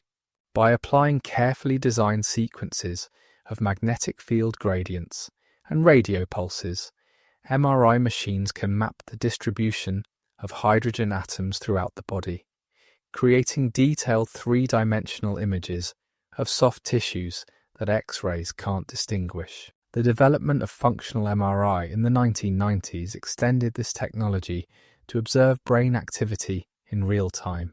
Changes in blood oxygenation affect the magnetic properties of hemoglobin, allowing researchers to see which parts of the brain are active during different tasks. This quantum technology has revolutionized neuroscience and psychology, providing unprecedented insights into how the brain works. Scanning tunneling microscopes and atomic force microscopes, invented in the 1980s, exploit quantum tunneling to image and manipulate individual atoms. In an STM, a sharp metal tip is brought within nanometers of a surface. Electrons tunnel between the tip and surface, creating a current that depends exponentially on the distance. By scanning the tip across the surface and maintaining constant current, the microscope can map surface topology with atomic resolution. These quantum microscopes have enabled nanotechnology, the ability to build structures atom by atom. IBM researchers famously spelled out their company logo using 35 xenon atoms. Scientists have built molecular machines, single-atom transistors, and quantum corrals that confine electrons in designed patterns. The ability to see and manipulate matter at the atomic scale has opened entirely new fields of research and technology. Quantum sensors exploit the sensitivity of quantum systems to external perturbations to achieve unprecedented measurement precision. Atomic clocks, the most accurate timekeepers ever created, use the precise frequency of atomic transitions to define the second. The best optical atomic clocks are so accurate they would lose less than 1 second over the age of the universe. These ultra-precise clocks enable the global positioning system. GPS satellites carry atomic clocks that must account for both special and general relativistic effects. Time runs faster in the weaker gravitational field at orbital altitude. Without quantum mechanics and relativity, GPS would accumulate errors of several kilometers per day. The combination of quantum technology and Einstein's theories enables navigation accurate to meters anywhere on Earth. Quantum sensors are pushing the boundaries of what can be measured. Gravitational wave detectors like LIGO use laser interferometry to detect distortions in space-time smaller than a proton's width. Quantum magnetometers can detect the magnetic fields produced by brain activity. Quantum gravimeters can measure tiny changes in gravitational fields useful for detecting underground structures or monitoring volcanic activity. Superconductivity, discovered in 1911 but only explained by quantum theory in 1957, enables technologies from MRI machines to particle accelerators. When certain materials are cooled below a critical temperature, they lose all electrical resistance. Current can flow forever without loss, and magnetic fields are expelled from the material's interior. The quantum explanation involves Cooper pairs, electrons that pair up despite their mutual repulsion, forming a quantum state that can flow without resistance. High-temperature superconductors, discovered in 1986, work at temperatures achievable with liquid nitrogen rather than liquid helium, making applications more practical. Superconducting magnets create the strong fields needed for MRI, particle accelerators, and experimental fusion reactors. Quantum dots, tiny semiconductor structures that confine electrons in all three dimensions, have emerged as a versatile quantum technology. By controlling their size, engineers can tune their optical and electronic properties. Quantum dots are used in displays for vivid colors, in solar cells for improved efficiency, and in biological imaging as fluorescent markers that don't photo-bleach like organic dyes. The quantum properties of materials continue to surprise us. Graphene, a single layer of carbon atoms arranged in a honeycomb lattice, exhibits remarkable quantum properties, including ballistic electron transport and the quantum Hall effect at room temperature. Topological insulators conduct electricity on their surfaces but not in their bulk, protected by quantum mechanical symmetries. These materials promise new technologies from ultra-fast electronics to quantum computers. Photovoltaic cells, which convert sunlight directly into electricity, rely on the quantum mechanical behavior of electrons in semiconductors. When a photon with sufficient energy strikes the cell, it excites an electron from the valence band to the conduction band, creating an electron-hole pair. Built-in electric fields separate these charges, generating current. Advances in quantum engineering have pushed solar cell efficiency from a few percent to over 25% for commercial cells.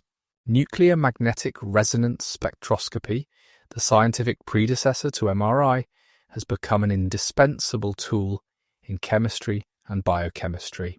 By measuring how atomic nuclei respond to magnetic fields and radio waves, NMR can determine molecular structures, study protein folding, and analyze chemical reactions. Every pharmaceutical company relies on NMR for drug development and quality control. Electron microscopy, both transmission and scanning varieties, uses the wave nature of electrons to achieve resolution far beyond optical microscopes. Because electrons have much shorter wavelengths than visible light, electron microscopes can resolve individual atoms. These instruments have revealed the structure of viruses, the arrangement of atoms in materials, and the intricate machinery inside cells. Flash memory, used in USB drives and solid-state drives, stores information using quantum tunneling. Each memory cell contains a floating gate transistor, where electrons can tunnel through an insulating barrier to be trapped on an isolated conductor. The presence or absence of charge represents binary data. This quantum technology has largely replaced mechanical hard drives, making computers faster, more reliable, and more energy efficient. The idea that quantum mechanics might enable fundamentally new types of computation emerged gradually through the second half of the 20th century. What started as theoretical musings about the computational power of quantum systems has evolved into a global race to build practical quantum computers that could revolutionize everything from drug discovery to cryptography. The journey from concept to reality illustrates how quantum mechanics continues to surprise us with new possibilities nearly a century after its foundations were laid. The connection between physics and computation was first made explicit by Rolf Landauer at IBM in 1961. Landauer realized that information is physical. It must be encoded in physical systems and processed according to physical laws. His famous principle states that erasing information necessarily generates heat, establishing a fundamental link between thermodynamics and computation.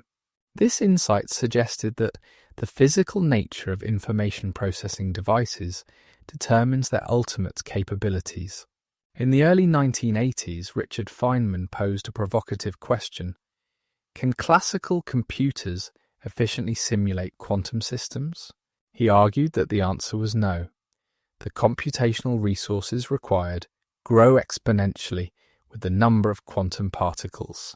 A system with just 300 quantum particles would require more classical bits to describe than there are atoms in the universe. But Feynman suggested a solution: use quantum systems themselves as computers. Around the same time, Paul Benioff and Yuri Manin independently proposed theoretical models of quantum computation. David Deutsch at Oxford University developed these ideas further, showing that a quantum computer could simulate any physical process, making it a universal computing machine in the quantum realm. But these early proposals were mainly theoretical curiosities. No one knew if quantum computers could solve practical problems faster than classical computers. The breakthrough came in 1994 when Peter Shor, working at Bell Labs, discovered a quantum algorithm that could factor large numbers exponentially faster than any known classical algorithm. Factoring large numbers is the basis of RSA encryption, widely used to secure internet communications. A quantum computer running Shor's algorithm could break encryption that would take classical computers billions of years to crack. Shor's algorithm exploits quantum superposition and interference in a clever way. The quantum computer creates a superposition of all possible answers, then uses quantum interference to amplify the probability of measuring the correct answer while suppressing wrong answers. The algorithm uses a quantum version of the Fourier transform to find the period of a mathematical function, which reveals the factors of the number. This discovery triggered intense interest in quantum computing. Governments and corporations realized that quantum computers could pose a threat to cybersecurity, but also offer tremendous opportunities. The search began for other quantum algorithms and for ways to actually build quantum computers. Lovegrover discovered another important quantum algorithm in 1996. Grover's algorithm searches unsorted databases quadratically faster than classical algorithms. While not as dramatic as Shor's exponential speed-up, Grover's algorithm has broad applications and demonstrates that quantum computers can accelerate many types of problems. The basic unit of quantum computation is the qubit, analogous to the classical bit, but with quantum properties.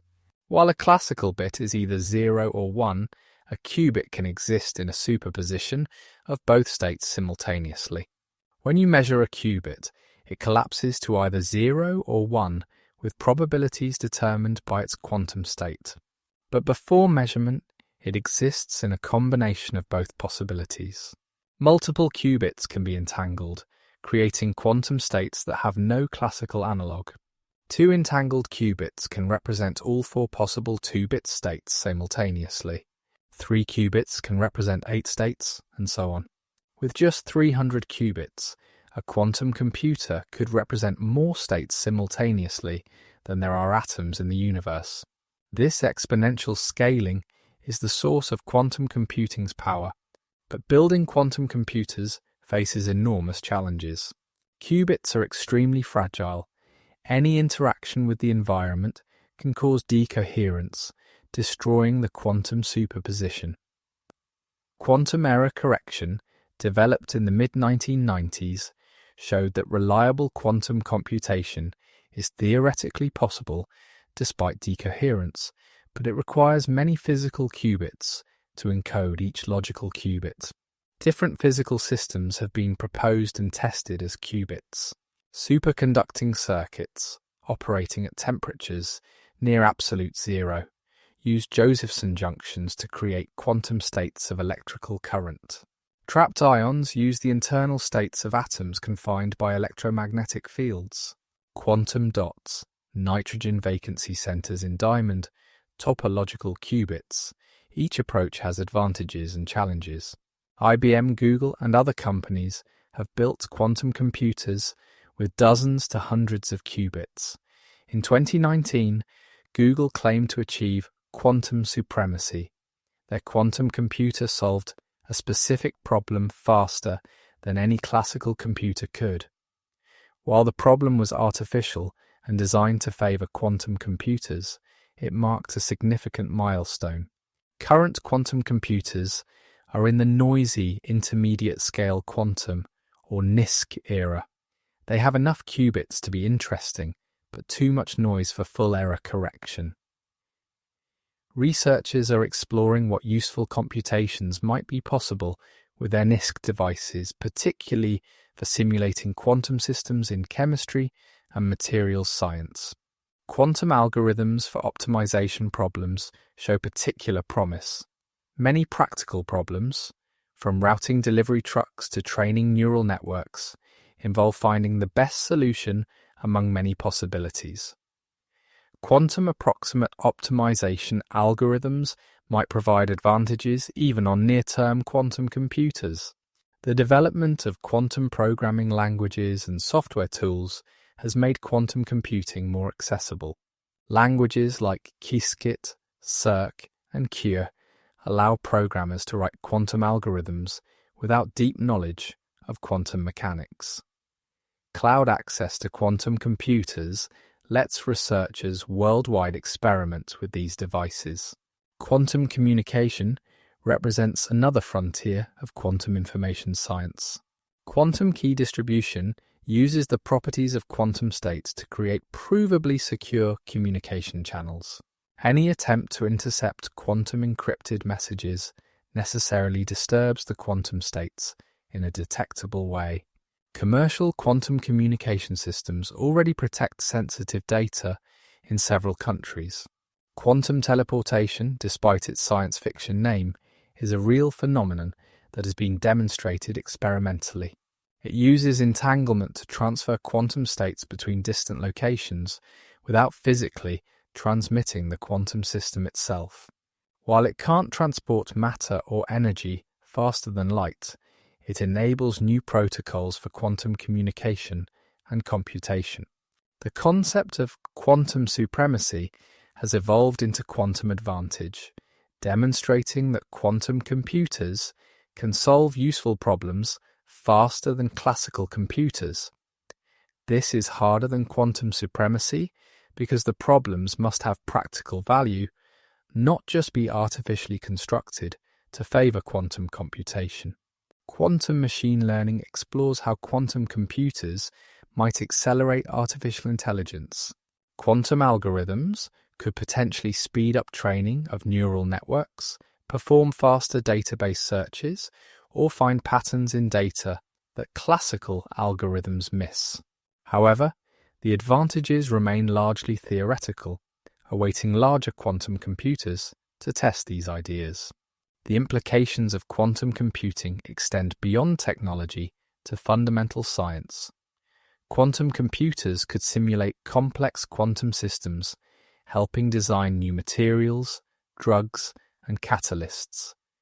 They could solve problems in quantum chemistry that determine reaction rates and molecular properties. They could even help us understand quantum mechanics itself by allowing us to explore quantum phenomena at unprecedented scales. Post-quantum cryptography has become an urgent priority. New encryption methods resistant to quantum attacks are being developed and standardized. The transition to quantum-safe cryptography will require updating systems worldwide, a process that needs to begin before large-scale quantum computers exist. Quantum sensing and metrology use quantum effects to achieve measurement, precision beyond classical limits.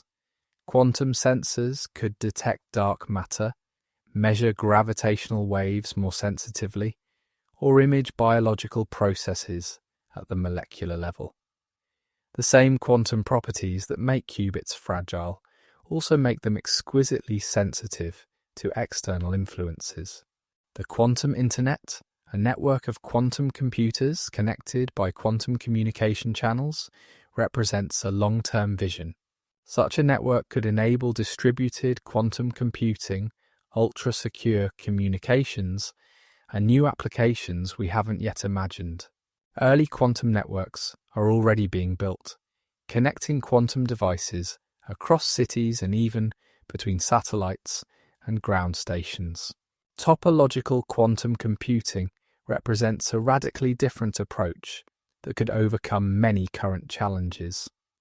Topological qubits would encode information in the global properties of quantum systems that are naturally protected from local disturbances.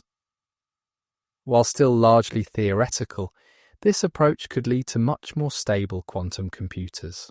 The race to build practical quantum computers has become a global competition involving governments, tech giants, startups, and universities.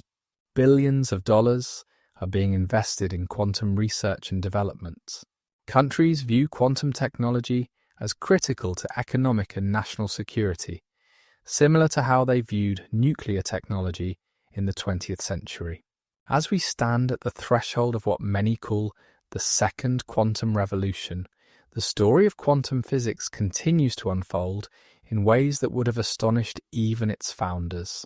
The first quantum revolution gave us the theoretical framework to understand atoms, molecules, and materials, leading to technologies like transistors and lasers that transformed civilization. Now, a second revolution promises to harness quantum phenomena directly, creating technologies that exploit superposition, entanglement, and other purely quantum effects. The frontiers of quantum physics extend in multiple directions simultaneously. In fundamental physics, researchers are pushing quantum mechanics to its limits, testing whether it breaks down at large scales or in extreme conditions. Experiments are placing ever larger objects into quantum superpositions, from molecules with thousands of atoms to tiny mechanical oscillators visible under microscopes. These tests probe whether there's a fundamental boundary between the quantum and classical worlds, or if quantum mechanics applies universally.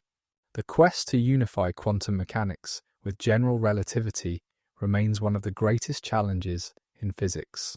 These two pillars of modern physics seem fundamentally incompatible. Quantum mechanics describes a probabilistic world of discrete events, while general relativity describes a smooth, continuous space-time. At the Planck scale, where quantum effects and gravity become equally important, our current theories break down. Various approaches to quantum gravity, string theory, loop quantum gravity, causal set theory, offer different visions of reality at its most fundamental level. String theory proposes that particles are actually tiny vibrating strings in higher dimensional space. Different vibration modes correspond to different particles, potentially explaining why particles have the masses and charges they do. But string theory predicts extra dimensions we haven't observed and allows for an enormous number of possible universes, making it difficult to test experimentally. Loop quantum gravity takes a different approach, attempting to quantize space-time itself. In this picture, space consists of discrete loops at the Planck scale, with area and volume coming in minimum units, like energy in quantum mechanics. This approach preserves the background independence of general relativity, but faces its own challenges in recovering classical space-time at large scales. Recent discoveries have revealed unexpected connections between quantum mechanics and gravity. The holographic principle suggests that all information in a volume of space can be encoded on its boundary, like a hologram. This has led to the ADS-CFT correspondence, showing that certain gravitational theories are mathematically equivalent to quantum field theories in fewer dimensions. These discoveries hint at deep relationships we're only beginning to understand. Black holes have become laboratories for testing ideas about quantum gravity. Stephen Hawking's discovery that black holes emit radiation due to quantum effects near the event horizon raised profound questions. The black hole information paradox, whether information falling into a black hole is destroyed or preserved, remains unresolved, touching on fundamental issues about the nature of space, time, and information. In condensed matter physics, quantum mechanics continues to reveal new states of matter with exotic properties. Quantum spin liquids, time crystals, and topological phases of matter challenge our understanding of how quantum particles organize themselves. These discoveries often have practical applications. Topological insulators might enable new types of electronics, while understanding high-temperature superconductivity could revolutionize energy transmission. The study of quantum many-body systems has revealed emergent phenomena that couldn't be predicted from the properties of individual particles. Quantum phase transitions occurring at absolute zero temperature are driven purely by quantum fluctuations rather than thermal energy. Understanding these systems requires new mathematical tools and computational approaches, pushing the boundaries of both physics and mathematics. Quantum biology has emerged as a surprising new field. Researchers have discovered that quantum effects might play crucial roles in biological processes. Photosynthesis appears to use quantum coherence to efficiently transport energy. Some birds might navigate using quantum entanglement in certain proteins. Even consciousness has been proposed to involve quantum processes, though this remains highly speculative. The development of quantum technologies is accelerating rapidly. Quantum computers are improving exponentially, with some predicting practical quantum advantage for useful problems within this decade. Quantum sensors are achieving sensitivities that seemed impossible just years ago. Quantum communication networks are expanding from laboratory demonstrations to commercial deployments. But significant challenges remain. Building large-scale, error-corrected quantum computers requires overcoming enormous technical hurdles. Maintaining quantum coherence in practical devices operating outside laboratory conditions is difficult. The cost and complexity of quantum technologies currently limit them to specialized applications. The implications of quantum technologies for society are profound and not entirely predictable. Quantum computers could revolutionize drug discovery, materials science, and artificial intelligence, potentially solving problems that would take classical computers millennia. But they also threaten current encryption methods, requiring a complete overhaul of cybersecurity. The development of quantum weapons or surveillance technologies raises ethical concerns that society must address. Education and public understanding of quantum mechanics become increasingly important as quantum technologies enter everyday life. The counterintuitive nature of quantum phenomena makes them difficult to explain without mathematics. Yet citizens need to understand these technologies to make informed decisions. New approaches to teaching quantum mechanics, using interactive simulations, and focusing on information-theoretic perspectives might make the subject more accessible. The philosophical implications of quantum mechanics remain as puzzling today as they were a century ago. The measurement problem, how and why quantum superpositions collapse to definite outcomes, has no universally accepted solution. Different interpretations of quantum mechanics offer radically different pictures of reality, from many worlds to conscious observation playing a special role. Recent experiments have tested these interpretations in new ways. Delayed choice experiments show that the past behavior of quantum particles can seemingly be determined by future measurements. Quantum erasers demonstrate that which path information can be erased after the fact, restoring interference patterns.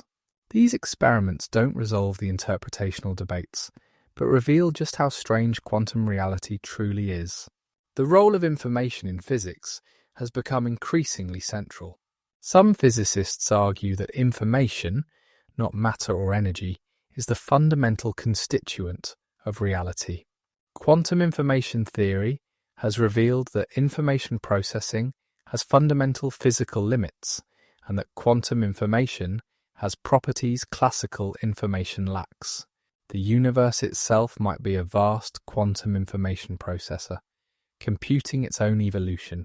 International collaboration and competition in quantum research are intensifying. Countries are establishing national quantum initiatives, investing billions in research and development. The race to achieve quantum advantage in practical applications has geopolitical implications, potentially shifting economic and military power. But quantum physics also offers opportunities for international cooperation, as the challenges are too great for any single nation to tackle alone. The democratization of quantum technologies is beginning. Cloud access to quantum computers allows researchers worldwide to experiment with these devices. Open-source quantum software tools enable anyone to learn quantum programming. As costs decrease and capabilities increase, quantum technologies might become as ubiquitous as classical computers are today. Looking toward the future, several scenarios seem possible. In an optimistic vision, quantum technologies solve major challenges facing humanity. Designing new medicines, developing clean energy sources, creating materials with unprecedented properties. Quantum computers might even help us understand consciousness or discover new laws of physics. A more cautious scenario acknowledges the significant challenges ahead. Practical quantum computers might remain limited to specific applications. The fundamental problems of quantum mechanics might resist solution. Quantum technologies might exacerbate inequality if only available to wealthy nations or corporations. There's also the possibility of unexpected discoveries that completely change our trajectory. History shows that the most transformative developments in physics often come from unexpected directions. Just as quantum mechanics emerged from trying to understand blackbody radiation, the next revolution might come from seemingly minor puzzles we're investigating today. The story of quantum physics teaches us humility about our understanding of nature. Every time we think we've grasped how the universe works, new discoveries reveal deeper layers of reality. Quantum mechanics showed us that our everyday intuitions about reality are profoundly limited. What further surprises await us as we probe deeper into the quantum realm? As we prepare to rest and perhaps dream about these mysteries, it's worth reflecting on the extraordinary journey we've taken together through the quantum world. From Planck's desperate hypothesis to explain blackbody radiation to today's quantum computers, an ongoing search for quantum gravity, we've seen how human curiosity and creativity can reveal nature's deepest secrets. The quantum story is far from over. New chapters are being written in laboratories around the world, in theoretical calculations pushing the boundaries of mathematics, and in the technologies beginning to emerge from quantum principles. The students learning quantum mechanics today will make discoveries we can't imagine, just as Planck couldn't have imagined quantum computers or the Higgs boson. Perhaps the most profound lesson of quantum mechanics is that reality is far richer, stranger, and more wonderful than our limited human experience suggests. The universe operates according to rules that seem bizarre and counterintuitive, Yet these rules give rise to the incredible complexity and beauty we see around us, from the stability of atoms to the colours of butterfly wings, from the efficiency of photosynthesis to the possibility of quantum computers. Quantum mechanics underlies almost everything we experience, even when we're completely unaware of its presence. The journey through quantum physics also reveals something profound about the nature of scientific progress. Science isn't a linear march toward truth, but a winding path full of surprises, reversals, and revolutionary insights. The quantum pioneers didn't set out to overturn classical physics. They were trying to solve specific puzzles about black-body radiation and atomic spectra. Yet their investigations led to a complete reimagining of reality at its most fundamental level. This process continues today. Researchers studying quantum systems for practical applications often stumble upon fundamental insights. Engineers building quantum computers are discovering new things about the nature of information and computation. Experimentalists pushing the boundaries of what can be measured are revealing new aspects of quantum behavior. The interplay between pure and applied research, between theory and experiment, continues to drive progress in unexpected directions. The human dimension of the quantum story reminds us that science is ultimately a human endeavour, shaped by the personalities, cultures, and historical contexts of its practitioners. The debates between Einstein and Bohr weren't just about physics, but about different visions of what science should be and what kind of universe we inhabit. The development of quantum mechanics was influenced by the philosophical traditions of its creators, from Heisenberg's interest in Greek philosophy to Schrödinger's fascination with Eastern thought. Today's quantum researchers bring their own perspectives and backgrounds to the field. The increasing diversity of voices in physics enriches our understanding and opens new avenues of investigation. Different cultural and philosophical traditions might offer insights into quantum mechanics that Western science has overlooked. As quantum physics becomes truly global, we can expect new interpretations and applications we haven't yet imagined. The relationship between quantum mechanics and consciousness remains one of the most intriguing and controversial aspects of the field. While most physicists reject the idea that consciousness plays a special role in quantum mechanics, the question of how conscious experience emerges from quantum processes in the brain remains open. Some researchers propose that quantum effects in microtubules within neurons might be crucial for consciousness. Others argue that the warm, wet environment of the brain would destroy quantum coherence too quickly for it to be relevant. These questions touch on some of the deepest mysteries facing science. How does the subjective experience of consciousness arise from objective, physical processes? Is there something special about the way information is processed in quantum systems that could give rise to awareness? Could artificial quantum systems ever be conscious? While these questions remain speculative, they illustrate how quantum mechanics continues to challenge our understanding of ourselves and our place in the universe. The environmental implications of quantum technologies deserve careful consideration. Quantum computers could help design more efficient solar cells, better batteries, and new materials for capturing carbon dioxide. Quantum sensors could monitor climate change with unprecedented precision. But quantum technologies also require significant resources, rare materials, extreme cooling, precise manufacturing. As we develop these technologies, we must consider their environmental footprint and ensure they contribute to rather than detract from sustainability. The educational challenges of quantum mechanics extend beyond teaching the technical details. How do we convey the wonder and mystery of the quantum world without mystifying it?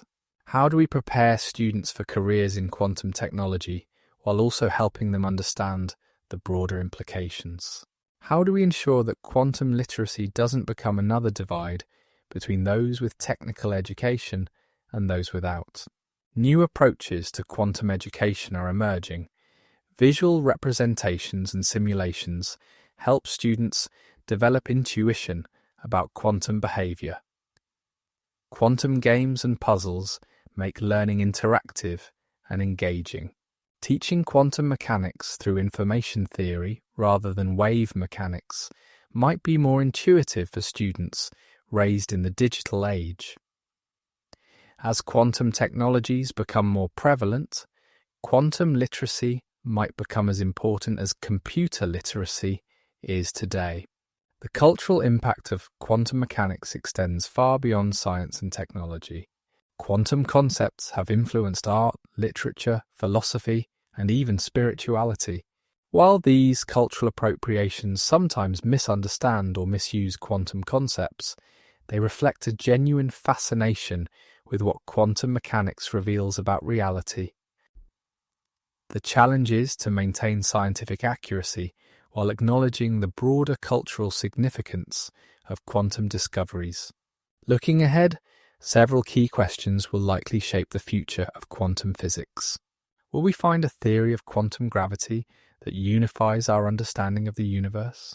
Will quantum computers achieve transformative breakthroughs in artificial intelligence, medicine, or material science?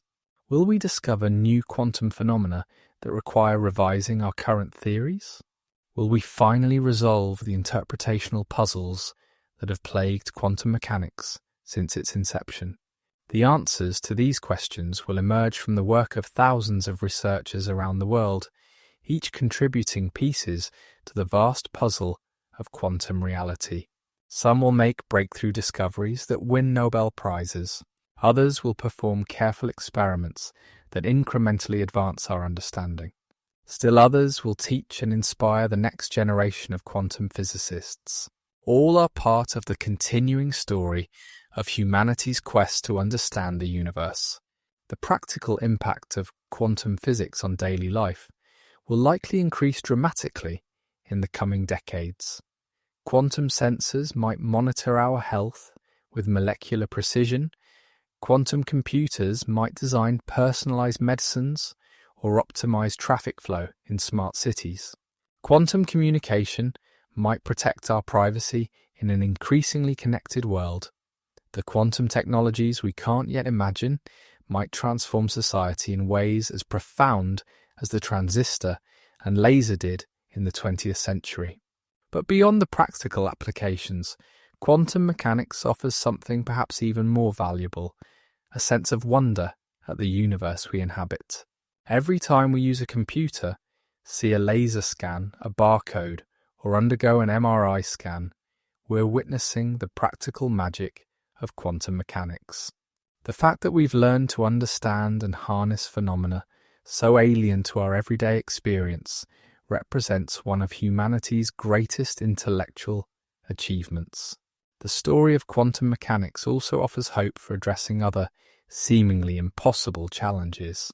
If we could understand something as counterintuitive as quantum superposition and entanglement, perhaps we can solve other problems that seem intractable today.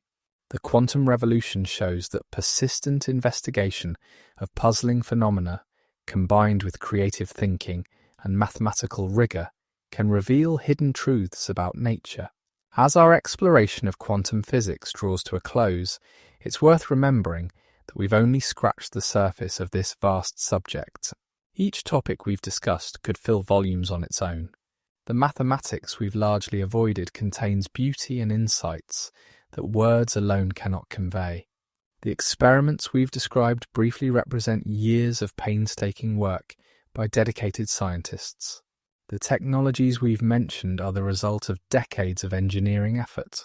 Yet even this surface-level journey through quantum physics reveals a universe far more interesting than our ancestors could have imagined. We live in a cosmos where particles can be in multiple places simultaneously, where observing something changes it, where entangled particles maintain instantaneous connections across vast distances. We inhabit a reality where empty space seethes with virtual particles, where tunneling through barriers is possible, where the very act of erasing information generates heat. This quantum universe isn't separate from our everyday world. It is our everyday world viewed at its most fundamental level.